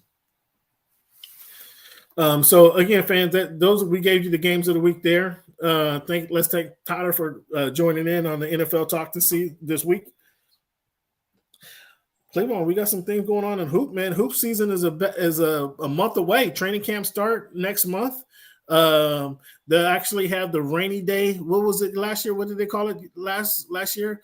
The rainy day festival. What did they call the game when they played? The Clippers came up there. The rainy day something, right? The Clippers went up and played at Climate Pledge Arena. That's a week away. Excuse me, that's less than a month away. Excuse me, October 10, I believe that date is. So the basketball season is upon us. Is the point I'm making. Training camps start a month from today, most of them, and then less than 2 months we have NBA action in your favorite time of year. You get to see your in-season tournament. Cleveland, are you excited about seeing your in-season tournament? I absolutely am, Cam, to see how this thing kind of unfolds, at least in its first iteration. There will be others as the tournament progresses over the years. But yeah, let's get this first one under our belt. What do you think Giannis is I don't want to say I don't want to say he's selling wolf tickets, but do you think Giannis is threatening to leave? Is just his threat to leave Milwaukee legit? Can we see Giannis in New York or LA here in the next couple of years? Yeah, Cam, your worst nightmares have been prognosticated. I see the look on your face, man. I know it, Cam. I know it. How does this keep happening to them? I know it, Cam. It's not fair, huh? It's not fair, huh? It's not fair. Come on. Do the right thing, Giannis. Do the right thing, Giannis. Stay in Milwaukee. Get you a chip. Cam, and be happy. Thanasis and Giannis are heading out west after next year. I don't know if you heard Dame with Cameron and Mace. Dame declared himself the best point guard in the game today. That's great, and he should feel that way. Do you agree with Dame? All point guards should feel like they're the best at their position. Otherwise, why would they be great if they didn't feel that way? Yeah, no, that's not, I mean, but yeah, no, that's not true. Yeah, I don't disagree with that concept as well. I don't disagree with that concept. Yeah, but no, that's not true. We all need to have confidence in ourselves. Everybody needs to have confidence in themselves and what we're doing. Whatever you're doing, you need to have confidence in what you're doing. Says he'll never join a super team, yet he's trying to force his way to the Miami Heat. What's your thoughts on that? Miami is far from a super team, so he would just be a very big cog contributing piece. They're not a super team by any stretch of the imagination. I mean, forcing your way to go play with Pat Riley, Jimmy Butler, Bam Adebayo, that doesn't make them. Yeah, no, that's not a super team. No. Come on, man. What's your thoughts? What's your thoughts on Kevin Porter, man? Do you have any thoughts on Kevin Porter? Oh, we touched on this last week, didn't we? I'm sorry. Perhaps it's the same. Tortured soul won't be in the league much longer. Here's a better question I have, Cleveland. I know since you like pandering to your friend Steve Ballmer, and you like to make all your comments and jokes about the Clippers.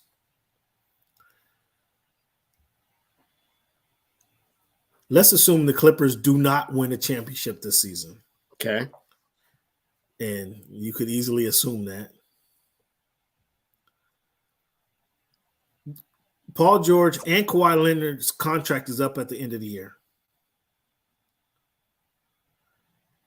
The only way you would re-sign them both, I would think, is if they did win a championship. But we're making the assumption that they do not win the championship this year. Who do you re-sign? Paul George.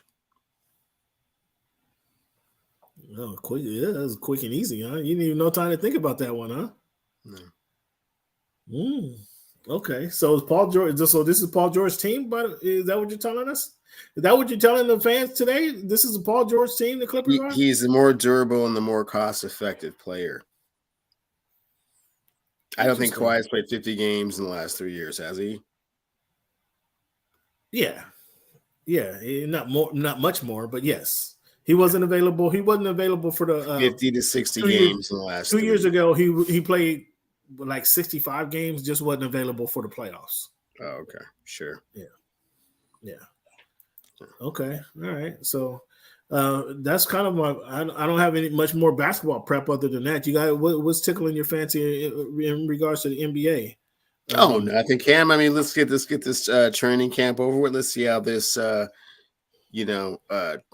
tournament goes, and not too much to write home about so far. We'll see how these players come back from the FIBA experience. Are they better or worse for it? And how does that contribute to helping their team out?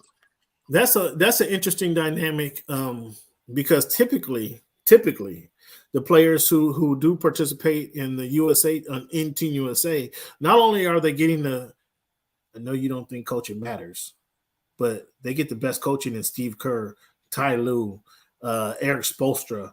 They have the best coaches working on helping them develop their game.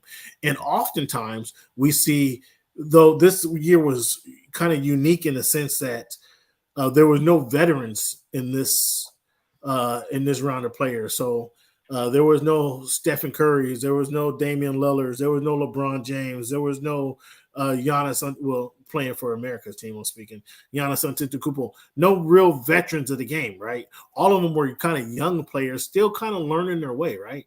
And so usually when there's that veteran players, they can steal some techniques. When Kobe was playing in 2008, he could kind of teach LeBron, Dwayne Wade, kind of some skills stuff that he had picked up over his years of playing in the Team USA.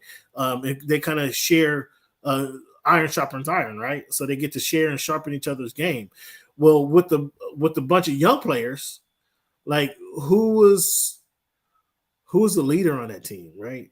Who was the players were looking up to, where I can steal from this guy, I can steal from this guy, I can steal from this guy to make my game better. Paolo Banchero, right? Who was he stealing from?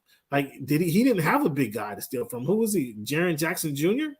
Like, and I'd be disappointed if he was taking much from his game other than the block shots. But at 6'10", that's not something you can 6'10" with the athleticism that Jaren Jackson hit. That's not really you can't really pass that trait along. You follow what I'm saying? That's not something you can just pick up on, right? So who was Paulo picking up on? Who was Austin Reeves? I guess Austin Reeves could look at Anthony Edwards and steal something from Anthony Edwards' game a little bit. But you laughed at me when I brought up Josh Hart. Who is Josh Hart picking up? Who is he talking to? Whose game is he picking apart?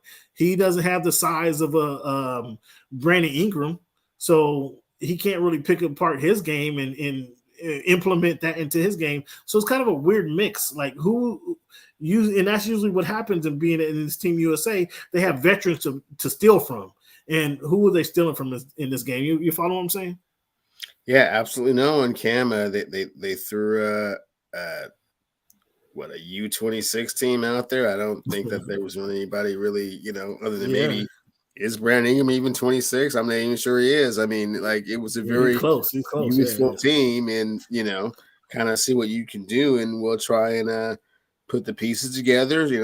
Maybe some players gain some confidence. Maybe some players, kind of recalibrate where they are with regards to where they think they are in the league, and getting to play these other NBA players in their home country settings. So you're getting to play Luka with his home team. You're getting to play some of these other Germany won the whole thing with Schroeder and those guys. Like, how you feel about that? I mean, it's an experience, and we'll see how they carry it coming into the next season.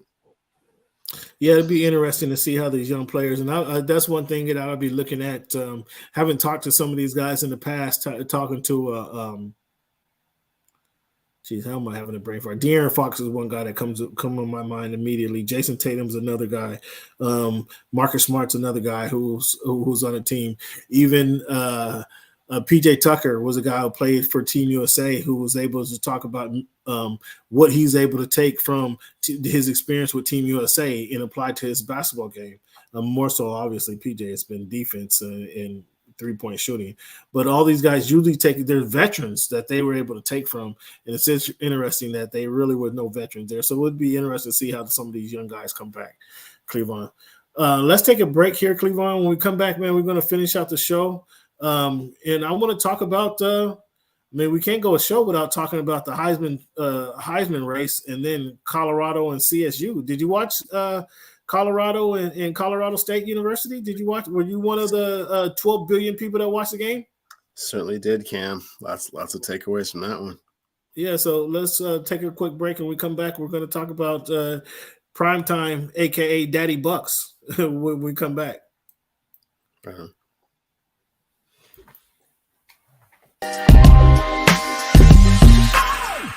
Am I speaking to right now? Cameron. My name Cameron. Cam Buford. I'm a Dolphin fan. There's always room for improvement. This is a big, big year for Tua to prove that he's a franchise quarterback. I'm more a fan of boxing. Boxing is my main sport. As a competitor, how much does that competitive spirit get in there and say, I want to fight this guy. I want to get some of this guy. Of course, I want to fight all the guys. Of course that. But at the same time, like I keep telling you, it's a business. Talk about that loyalty for a moment. I'm staying there to try to make a change. Give back to the youth, give back to my community and show them that there is hope that you can make it out. Only thing is you just got to be dedicated. You got to keep your head down and stay on this course that you're heading towards. Think about it like this. The promoter pays the fighter. The fighter pays the manager. Okay. So the manager works for the fighter. The fighter works for the promoter. Okay. If you can see, you can believe. So you are lifting weights currently? No. When he said it's easier to score in the NBA versus Europe, did you agree with them? To me, it's easy to score all over the world.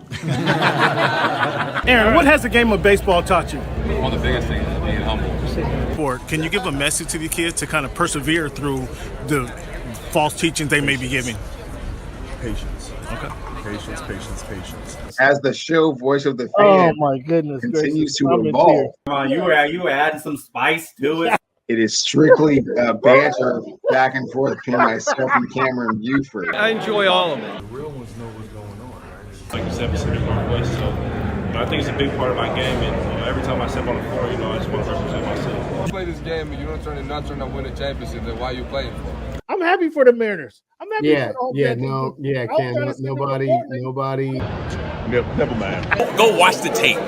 Go watch the tape, and then you tell me if it was all about just a system. You look like a buffoon. Go do your research. Go do your study. Oh, this guy. That's what's good in sports, man. It's Big Snoop Dogg, man. That's what's good in sports. Hey, man, thanks for making our voice your choice. You know how we do. Yeah. Yes, sir, fans. Thank you guys for tuning in once again to the Voice of the Fans podcast. This is week 258 of the Voice of the Fans podcast. If you've been a fan of the show or listening to the show for as long as we've been doing the show, we thank you. We appreciate you. Make sure you hit the subscribe button, hit the like button, and tell a friend about the podcast. We do this. Cleveland, this started out years ago as a labor of love, man. But now this actually turning into something. I'm here, if you guys don't know, for those of you who do or don't know, I'm here in Alabama studying for my master's in journalism.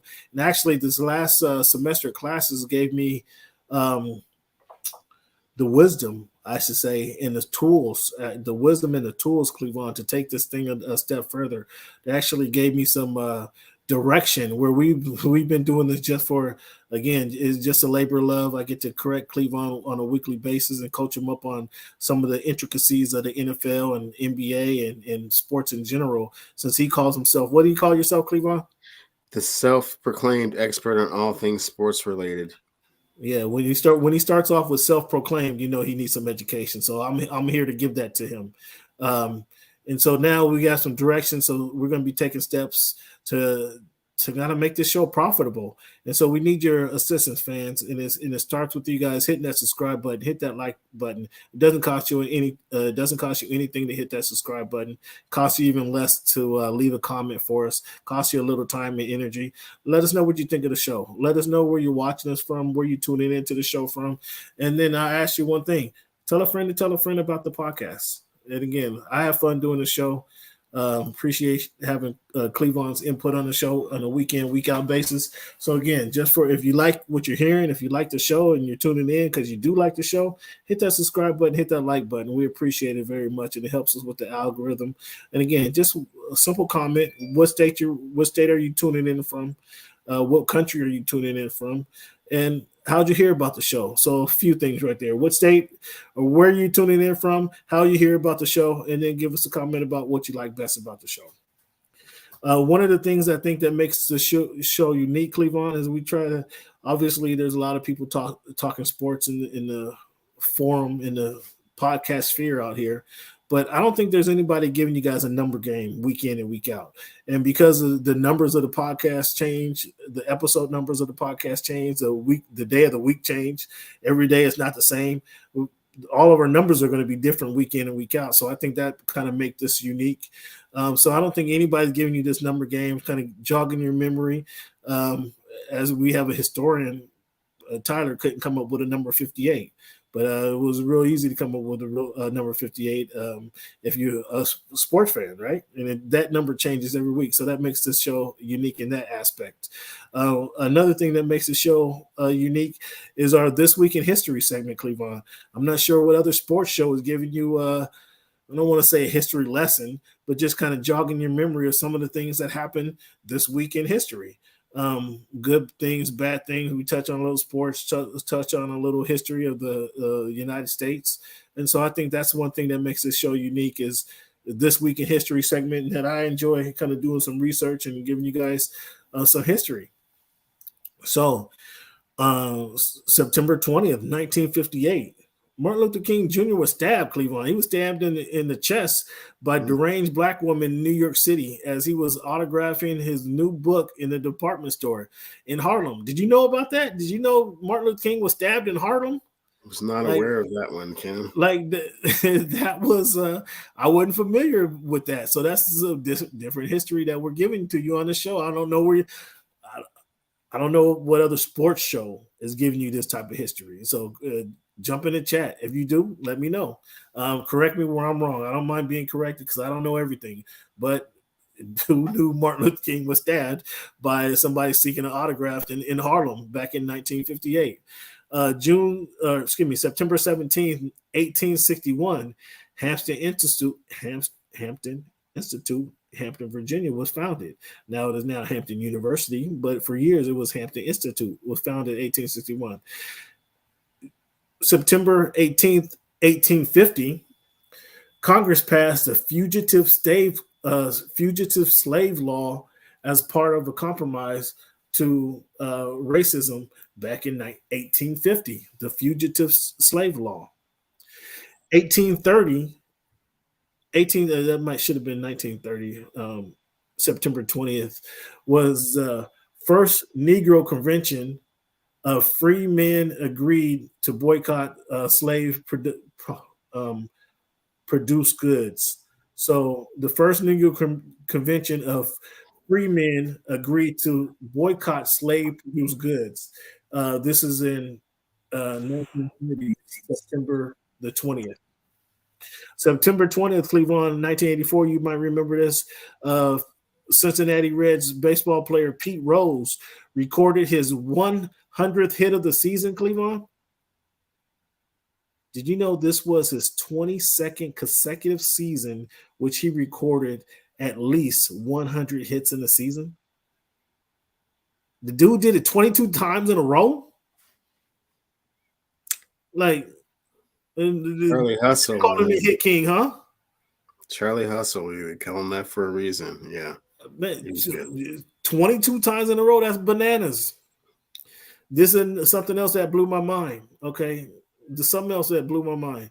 If I told you this dude stole 5 bases in one game against the Houston Astros, it's going to take you a long time. I'm going to even help you out. A San Diego Padres Hall of Fame player stole 5 bases in one game. It's going to take you. Now, there's only 7 Hall of Famers from San Diego, right? The last guy you're going to think of is Tony Gwynn, stealing 5 bases in one game, right? That has to be the last guy. Or did that happen as a rookie? Because it wasn't late in his career that he stole. That's who it was? Oh, yeah. Yeah, I was never getting to that one. I was already dancing around all that, yeah. September 20th, 1986, Tony Gwynn, San Diego Padres stole 5 bases in one game against the Houston Astros. Again, that had to be his rookie season. Wasn't his rookie season because they got to the World Series '84, right? Okay, all right. So yeah, because they beat the Cubs. Yeah. So he was still young. he was still young. But yeah, five is a lot for him. Yeah. Yeah. 1987, September 20th, Walter Payton scored his 107th touchdown to break an NFL record. Whose record did he break? Broke Jim Brown's record. Yeah, exactly. He broke Jim Brown's record. 1987, September 20th, 1998, Cleveland. I found this record amazing then. And it's something I couldn't understand. I couldn't understand Cleveland. I'm one on consistency. I believe in. I'm a big believer in consistency. Cleveland, we missed one show. I know in the last 12 months. I know we missed one show, and I hated to miss that show. But we were traveling. I was traveling that day, so we couldn't do the podcast. So we missed 1 week. We went 1 week without doing a podcast in the last 12 months. So I'm a big believer in consistency. I think that speaks to it. And I can't, as a professional athlete, unless you're injured, I just couldn't fathom missing games, not playing games. Cal Ripken Jr. record of 8,243 consecutive innings played, 908 games, was finally broken September 20th, 1998. And, every month you would be reminded of that. I know every month from 1990 to 98, you were reminded, Cal Ripken hasn't missed a game in 2 years, 3 years, 4 years, 5 years. He hasn't missed a game. I'm like, big deal. He gets paid a lot of money to play baseball. Like, that's not football. That's not basketball. I was wondering what the big deal was that the guy Cal Ripken played so many consecutive games. I didn't understand the hoopla. But that's something that we'll never see. We won't see that in baseball ever again, let alone sports. I don't know what that equates to as quarterback. I mean, quarterback, there's so many injuries that could happen. It's definitely a more violent sport. And basketball, I believe, I don't know, your boy AC Green, he played in some 900 consecutive games, right? But I couldn't understand. Were you as amazed at that record as everybody else was? Yeah, I can. That record started in like 82 or 83, and it was the 2,400 consecutive games played. There's just absolutely no reason to do that when you're playing 162 games a season. I mean, there's just no. Yeah, that's why it won't happen ever again, because there's just no reason. It's just too much wear and tear on your body. And what is it that you're trying to prove out here, man? Like, no. That you play every game. I mean, you play every game. No. No. What do you mean no? I mean, that's no. It wasn't while it's happening. I was not that impressed, but I do. Just like when Brett Favre tried himself out there trying to play like his, what was it? He played 300 something games consecutive. 300 something. He played consecutive games. Like, why don't you just sit your ass down? I mean, but especially in baseball, because I mean, no, have a seat every once in a while, man. I mean, it's like there's You're letting the pride mess with you, man. Like it's some type of badge of honor or something. No, man. It's badge of honor that you're playing every game. You get paid millions of dollars to play a baseball game. If you play 160 out of 162 games, yeah, I'm okay with that. Totally okay with that. Yeah. I don't want you playing with your broken nose. I want you playing with your sprained ankle. I want you playing with your wrist that's been dislocated for 3 weeks. Why don't you just sit down for a second, man? No one's going to think any less of you if you sit down for a game. But if you have I mean, to ownership's point, Cleveland, ownership, looking at it from an ownership or a manager position, if you're able to write on the card third baseman Cal Ripken for 15 years, like, you can worry about the rest of the 9 positions, rest of the 8 positions on the field. If you're ownership and your third baseman is 15 years, a gold glover, super stardom, MVP caliber player, and he's not living up to that expectation because he's got some nagging injuries and he just won't sit out of the game and let him heal for a little bit. No. Well, okay. Was there a time? You're saying so. I guess it was there a time in the late 80s, early 90s where the Orioles were winless. They did start the season off like 0-30 or something like that. I remember it was 0-21 for sure. They won a World Series in his career. I think they only played for the World Series one time. I believe that was 83. They made the playoffs a couple of times, but that didn't play with a broken nose for a couple of weeks. He played with dislocated fingers, like all that kind of stuff. And he was already 6'4" for a shortstop anyway, so was already taking that type of wear and tear on your body. I mean, the Iron Man is cool, man, but at some point it's just like, and he just kept going after he broke the record. It's like, okay, well, just like, let me see. Do it. Yeah, let me see how long I can go. He was like 39 years old, still like every game. Like, okay, why don't you sit your ass down, at least for one. So let's talk about somebody who's not sitting down right now. Is the Miami Hurricanes. They're undefeated. Miami Hurricanes undefeated. I don't know. They have to remind you of what's going on down there in the 305. Look like the U might be back. Look like right now, as of today, week 3 in the college football, the U is back. Okay. So what are we ranked this? What is the U ranked this year? 20. Right now, we're 20 right now. Okay, that's fair enough. We'll take that. There's still a lot of season to go. Were you one of the 6 billion people that watched Colorado State versus Colorado on Saturday? I was one of those. Yes, Cam. Ended up being ESPN's 5th most watched college football game ever. And I'm not a major fan of college football, Cleveland. Particularly, I don't like Mississippi Valley State playing Alabama or Clemson playing Florida Central. I just hate those games. We see too much of it in college football, or LSU playing Tennessee Valley Prep. Like I hate those games. Those games make me hate college football even more. But the hype surrounding Deion Sanders and what he's doing with Colorado, on top of what Colorado State, obviously they had some pride and they showed up and played.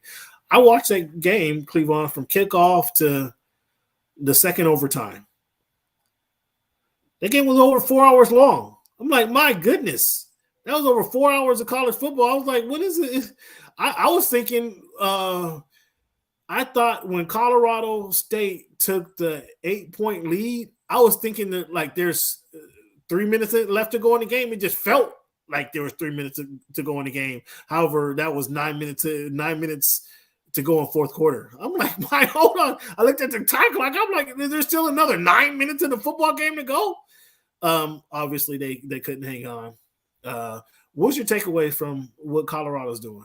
Outside, we'll get to Deion's impact in a minute ago. But what was your takeaway of what happened on the field in that game? I thought that they were able to battle adversity a lot better than I thought that they would be capable of doing, especially losing their best player on offense and defense simultaneously in the same injury to the same person. I was incredibly impressed with Shedeur Sanders driving his team from the 2-yard line. My goodness. Like 90 seconds left all the way down the field, and then scoring 2 touchdowns in overtime. I mean, that was beyond wild. Deion's other son had a pick 6. I mean, just the emotion, the ebbs and flows. He almost got walked down, though. I mean, I got that kid, Torrey Hunter, on the other number 14 for Colorado State. I don't think he should be – he doesn't need to go to the NFL Combine. He doesn't need to go to senior day at all. Just at the end of the season, just sit at home. Don't go motorcycle racing. Don't go mountain climbing. Number 14 for Colorado State, Torrey Hunter, the receiver. Like, would he catch 15 balls that day? I don't think that's his name, but yeah, he had a pretty Torrey, not Hunter. Torrey, It's not what I say, Hunter, or it's not Hunter. Jeez, what is the guy? It started with Horton. Tory Horton. That dude. I mean, that was cool. I mean, he had a cool game. I mean, it's probably the biggest stage he'll ever be on. He had 15 catches. Cleveland. That's great. That's cool. Yeah. Again, the cornerback that ordinarily would be covering him was knocked out of the game by a cheap shot. No. Okay, cheap shot or not? That's that. It was a late hit. Yes, it was. It was a sentimental play. Yes, for half a second, like it was a sentimental play. Yes, it was a sentimental play. Cheap shot. It was a late hit. Cheap shot, and it was borderline. I don't say cheap shot. It was all of that. It was a late hit. I'll give you that. That I will grant you. Well, a late hit in and of itself is a cheap shot, especially when you lunge yourself at the player. And let's not even get into what they tried to do to Shedeur, that big fat man throwing all of his body weight on him. Now that was that. Come on now, the ball was well out of his hands. It was he straight up picked him up. I tell you what that was. I tell you. Let me explain that to you. I'll tell you exactly what that was. Yes, that was a late hit. It was another late hit as well. But that was a lineman who been chasing the quarterback around all game long, and he finally gets close enough to get a hit on him. And I'm gonna take this hit.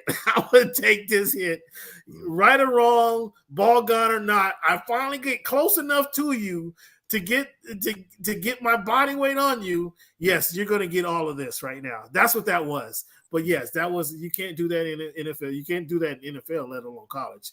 Yes, it was a hit. I disagree that it was targeting. I disagree that he should have been injected. But yes, it was that was another late hit that, again, that was a lineman who was Cam. No, I hear you.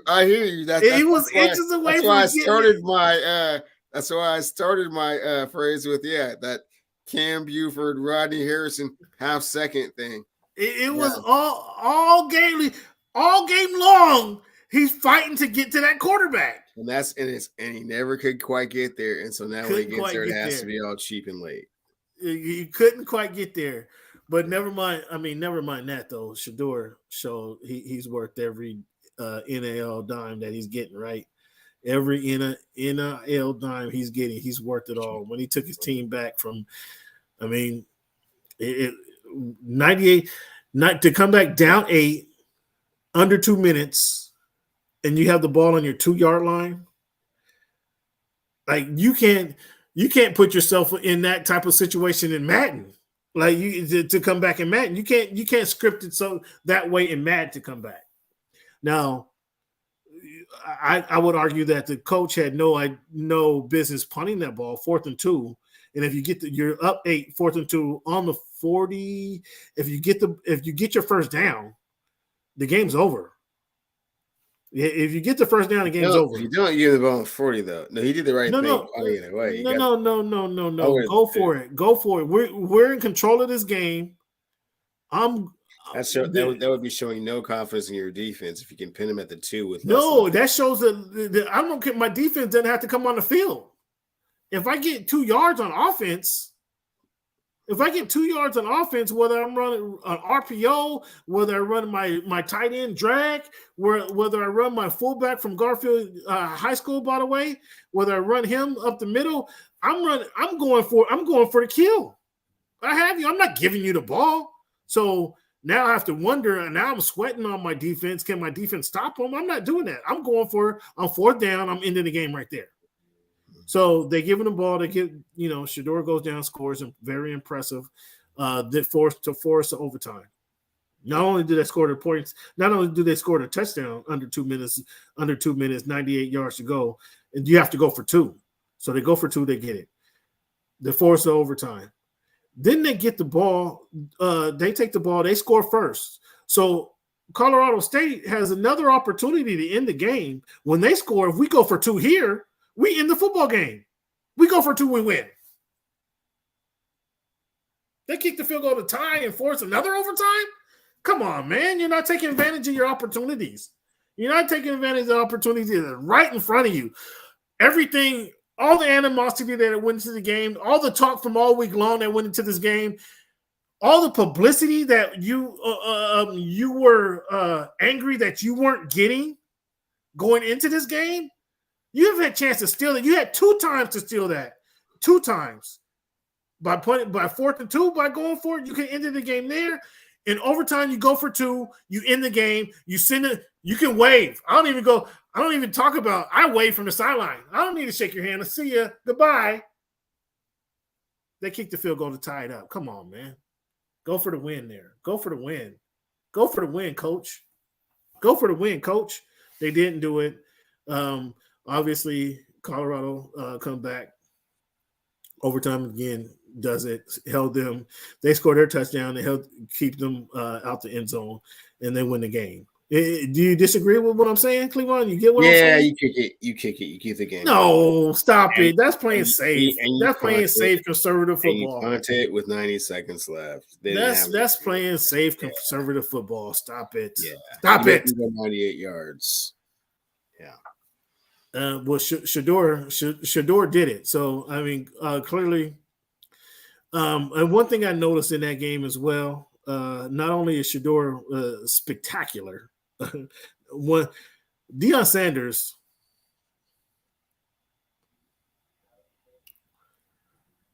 he's the best general manager in college football. Was he coaching that game? He had the headset on, Cleveland. I don't know if you noticed it. He had the headset on. The microphone, they can bring the mic up and down now, right? You notice that, right? The microphone stayed in up position. So he has a headset on, listen to what his coaches are talking about, and what the coaches are doing. The coaches are making the calls. Deion Sanders is not involved in that conversation. I don't know if you noticed that or not. And so I'm calling it Deion was some Sanders. Of the time, Cam. Some of the time he was, some of the time he wasn't. It was not, the microphone. The microphone was not. To say that the microphone was always in the upright position would not be true. He did have some things to say, not a lot. Like you said, he likes to delegate authority and kind of be, the personality. And, truth be told, he's already outgrown Colorado in these 3 games. He said already outgrown. Already outgrown Colorado. Yeah. Where do you see him? Where do you see him at next? Is he going to Florida State? Where do you see him going? So you're saying he's gone. He's done. He's done in Colorado. Is that what you're telling me? If not this year, after the following year, he's gone. And you know where he's going. He's not going to Dallas. Where is he going? Texas A&M. Texas A&M. There's three schools Deion could potentially go to. Number 1 being Texas A&M. Why 2, Texas A&M? Or go ahead, name those 3 schools, and I'm asking you why Texas A&M. Texas A&M. Number 2 would be Michigan. Number 3, Michigan with Harbaugh. Number 3 would be LSU.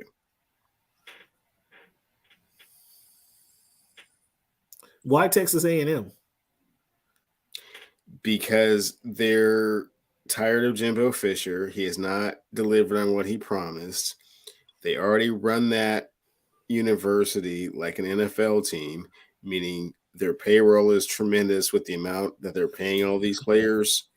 There's a reason they've had the top 5 recruiting class the last 3 years, and they want him to bring that Deion thing to their school and get them over the hump.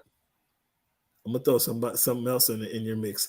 LSU, they're known for making that type of splash. But why not SMU, who just in 5 days SMU He's already bigger than that.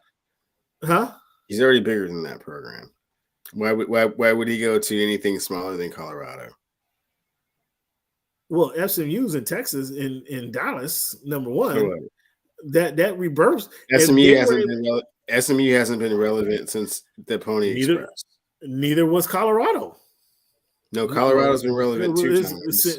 They've been since the Pony Express. True enough, yes. Yeah, I hear what you're saying. But he can go to SMU, and revamped SMU with the same concept that he took from the same blueprint. Did you hear those other schools that I just named? I said Texas A&M, Michigan, and LSU. I don't know if Michigan is not in that criteria. They're not in that bunch. Yeah, that's true. That's true. But SMU just generated $100 million here over here in 5 days with the number of boosters. Michigan, they're not replacing Harbaugh. Who knows if Harbaugh's going to stay? I think he's had a kind of his run there, and especially after this 3-game suspension for like I can just go back to the pros where you just don't get fined or suspended for this kind of thing. We're all grown men. Wow. So, wow, that's incredible. So, let's talk about the Pac-12.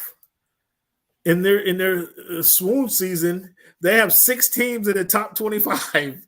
Do you find this kind of odd? Is this comical?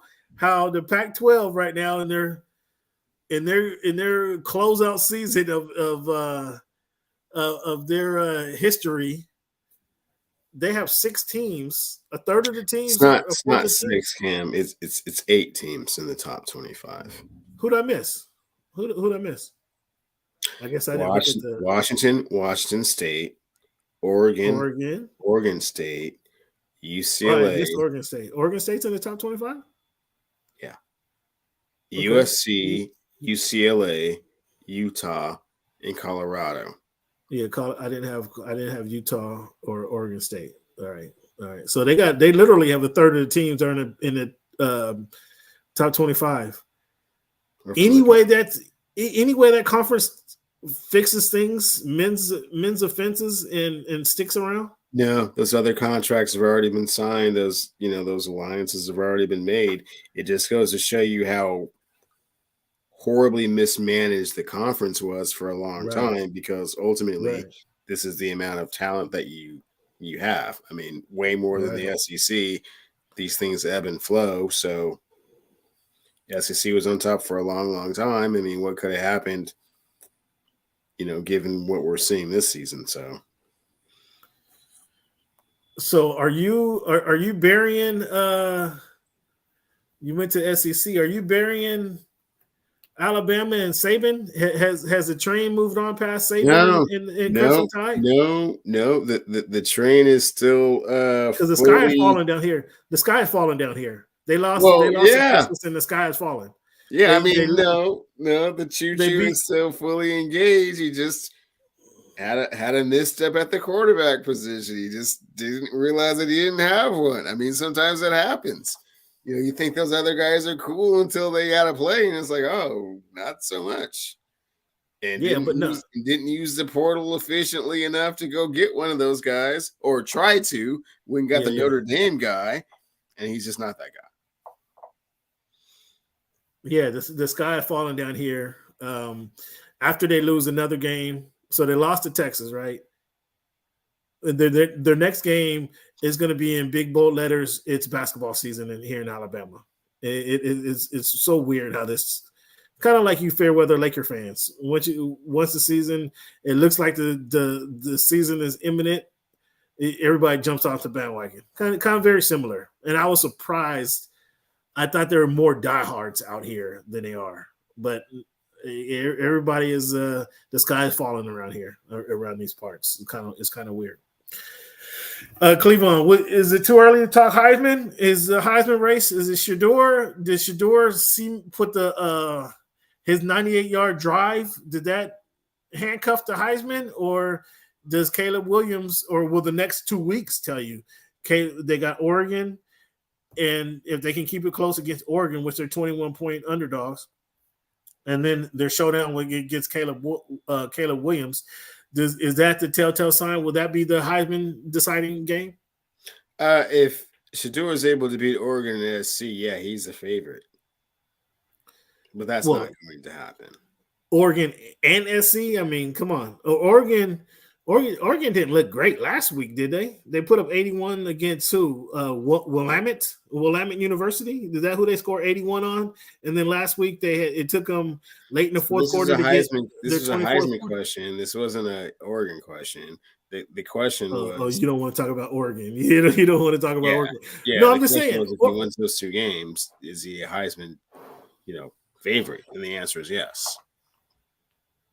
If he outplays Caleb Williams when they play, regardless if they win and lose against Oregon, if he outplays Caleb Williams, is that a game for the Heisman Trophy? No, he has to be. Heisman Trophy is a body of work trophy. It's not a one game type of thing. Well, yes, but his body of work would be one game that he beat Caleb, and Caleb throws for 5,000 yards in those other games. No, that's not a thing. No, his body of work has been having all the eyeballs on him. No, having all the eyeballs he had from leading up to that game. No, that's not a Heisman Trophy criteria. Having eyeballs on him. Oh, that's not Heisman Trophy criteria. Okay. Well, I don't know. I think there's out of the 6 billion people that watch the game, there's a few Heisman trophies that'll say that drive was quite enough to get him in the no one's saying that. He's in the running, but not enough to win it. Well, we'll see. If they're able to put something on USC and they keep this game close against Oregon, like I say, Oregon, who did they played Willamette and scored 91 points against Willamette, but it took them last week. They only scored 31 on somebody, right? Or they beat 24-21. Yeah, I don't follow up on Oregon too tough like that until it's yeah, but you know exactly my point is they didn't have a spectacular showing last week. Well then, hey man, we'll see what happens.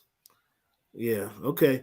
So, what's your thoughts on these 9 a.m. 9:30 starts for college football games on the West Coast?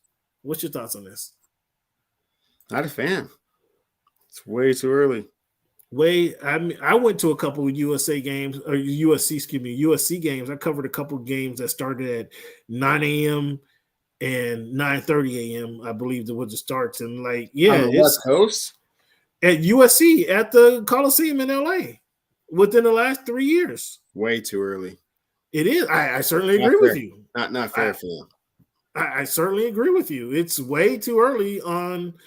I think they played Utah was one of the games. Like, it was one of the bigger games of the West Coast. But yeah, it was a 9:30 start. Like, are you kidding me? Like, only the nerds are in the building.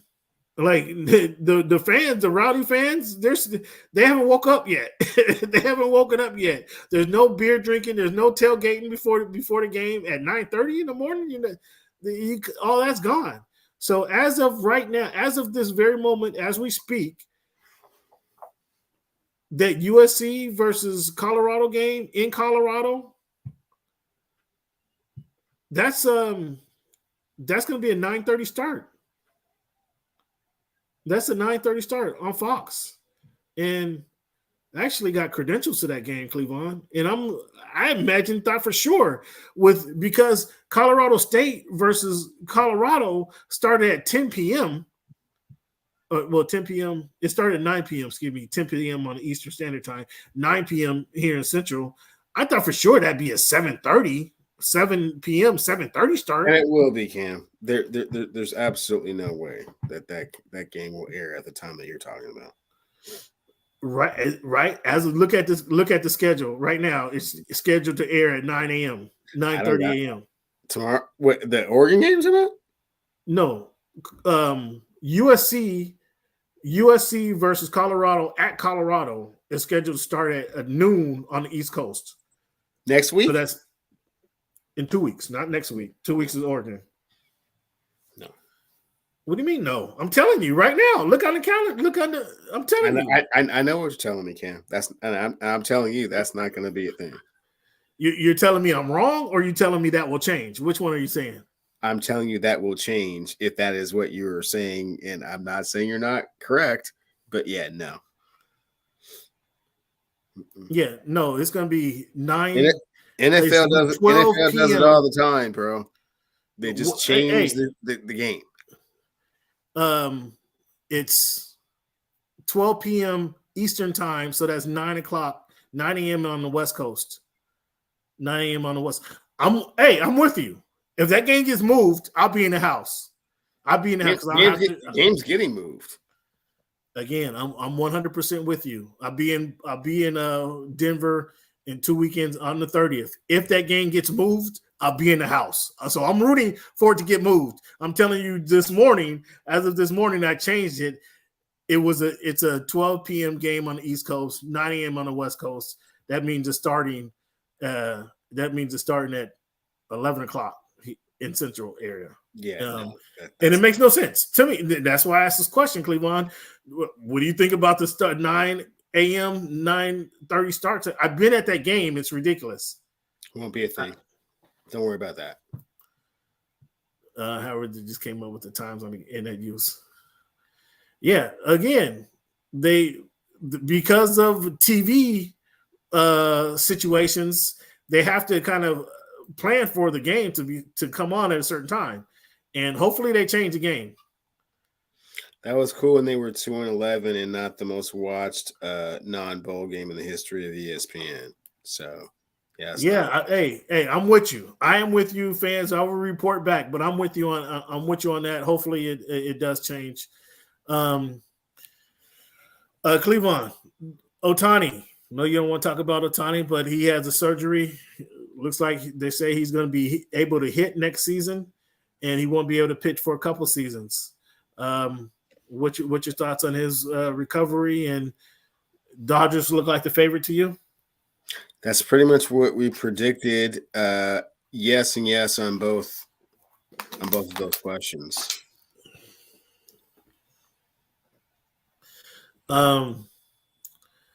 Well, talk to us about these Mariners, man. They're 5-5 in their last 10 games. That it's a couple games better than their 3-7 over the last 20 games. Sure. Okay, let me take the mic here real quick. So they just swept the Oakland A's, and so they're going to the last 5 games. Big deal. They're going to the last 5 games against 3 against Houston, 2 against the Rangers. They're a half game. They're a half game out of the AL West division. They're a half a game up for the 3rd wild card spot. So we're laying it all out there on the table. These next 5 games will decide everything, like our chances. So of these next 5 games, what do you have them going? 1-4? I'm going with 3-2. In a 3-2 season. So if they go 2-3, do they make the playoffs? Are they done? Depends on what Toronto does. It depends on what the other team does when they're not playing the Mariners. So I can't. It's way too close to predict that. Like I said, there's a half a game that separates 4 teams. So it's way too close. So you don't want to say you said early in the season that they're going to make the playoffs. Now are you wavering on your prediction? I still think they're going to make the playoffs. So you have them going no less than 3-2. I have them going 3-2. Now, whether you said the question was if they don't go 3-2, will they still make the playoffs? And I said there's no way to tell that. Too close to call them in with 4 teams going round and round. No, not going to do it. You got something on it? How confident are you? You got an elbow on it? No. Cleveland being realistic. Cleveland's scared. That's what he is. That's what he's scared. He's scared right now, MJ. He's scared right now. He had no confidence in this team all season long. He's been predicting, Cameron, because the Mariners are only barely over 500. They're barely over 500 right now. Just barely. And we don't really talk about Mariners because they ought to be playing in Portland. This should be the Portland Mariners. Or I say send them to Vancouver. Hell, let the Vancouver team have them. They need a team. Vancouver never had a baseball team, have they? Let them move to Vancouver. Vancouver Mariners. That's a perfect fit. You don't want to send them to Portland? Send them to Vancouver. Because they stink. And then they could use that fancy stadium they have. They have that fancy stadium. Clinton, you're like that. That should be the Metro League All-Star Stadium. Garfield, Franklin, Blanchette, Have them Rainier Beach, have that, all them play in that fancy stadium they have in Soto, right there. Send the Mariners to Vancouver. Thanks, Clint, clarifying that. Thanks, Clint. They might support the Mariners. They get a major league team. They might support them. I mean, there's only at a 20,000 seats in that stadium at T-Mobile. There's only like 10,000 that goes in that stadium anyway. Wow, so I'm sure this is so sad. You're digging yourself such a deep hole. I'm sure Vancouver. Future. Wow. I'm sure the Vancouver can get 10,000 people to come to the game. Tough. Wow. That negative mojo you're throwing is just helping them out, man. I mean, do something. Get to the playoffs, because obviously the man who's been advocating for them all season long has no confidence in these guys. He has no confidence in them. The BC Lions. Oh, they have to be. So So Clint, you're telling me that the Mariners can't compete with the BC Lions?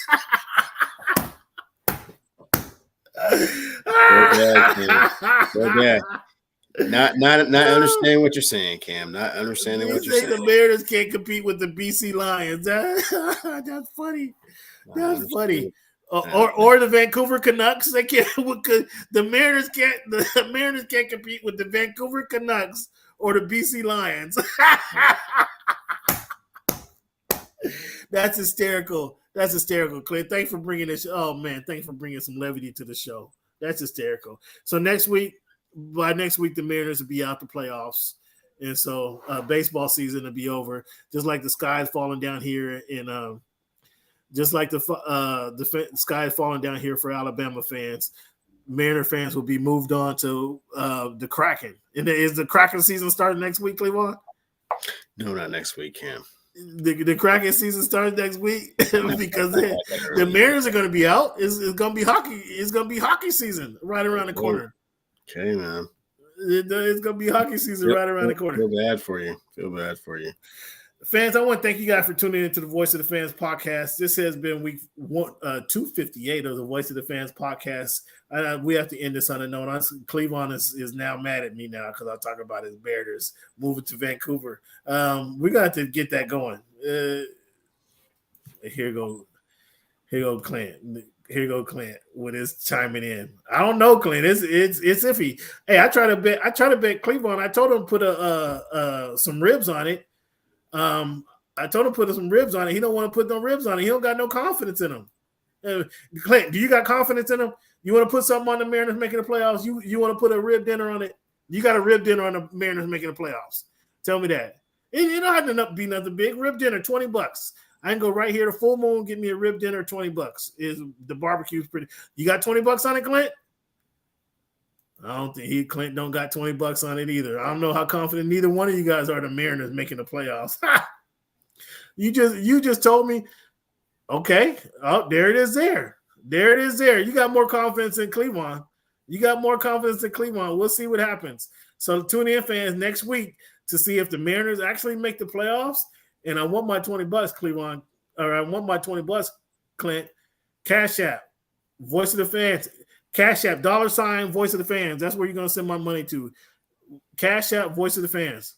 Because Cleveland don't have no confidence. He don't have no confidence in it. He's been riding with him all year long, and he don't got no confidence. He's not willing to put it up there. You see, he's quiet. You see, he ain't said nothing in 5 minutes. You see, he's quiet, right, Clint? He don't got nothing to say. I wonder why. Fans, again, thank you guys for tuning in to the Voice of the Fans podcast. This has been week 258 of the Voice of the Fans show. I want to thank you guys for tuning in. If you haven't hit that subscribe button, hit that subscribe button. Hit that like button. Leave a comment on the show. Tell us where you're tuning in to the show at. How'd you find out about the show? And tell us what segment you like about the show most. Just give us some feedback. Give us some comments. We can only get better with your feedback. So give us some feedback to help us get better. Thank you. I really appreciate you guys for being a part of the show. And thank you for making our voice your choice. Cleveland, you good? You all right, Cleveland? You not too salty? See, he don't got nothing to say. He don't got nothing to say. I think his confidence is drained. He's not talking about the Mariners. All of a sudden, we talked about the Mariners. He started the show banging on my Dolphins, We get to the Mariners now. He's quiet. He don't got nothing to say. That's kind of weird how that happens. Fans, as always, we leave the show with a quote. The quote I'm gonna leave you guys with tonight is, "The only limits to our realization of tomorrow will be our doubts of today." One more time. The only limits to our realization of tomorrow will be our doubts of today. So Cleveland can't even be happy that he's down in his Mariners tomorrow because he ain't happy in them today. He ain't happy in them. He ain't happy with them today. He's looking. He got some support out here, Clint, but I don't know if he don't seem too confident to me. I don't know if he seems too confident. Fans, that quote is from Franklin D. Roosevelt. One more time for those in the back. The only limits on our realization of tomorrow will be our doubts of today. And I want to thank you, as always, for making our voice your choice. Fans, thank you guys for tuning in, and we'll talk to you soon.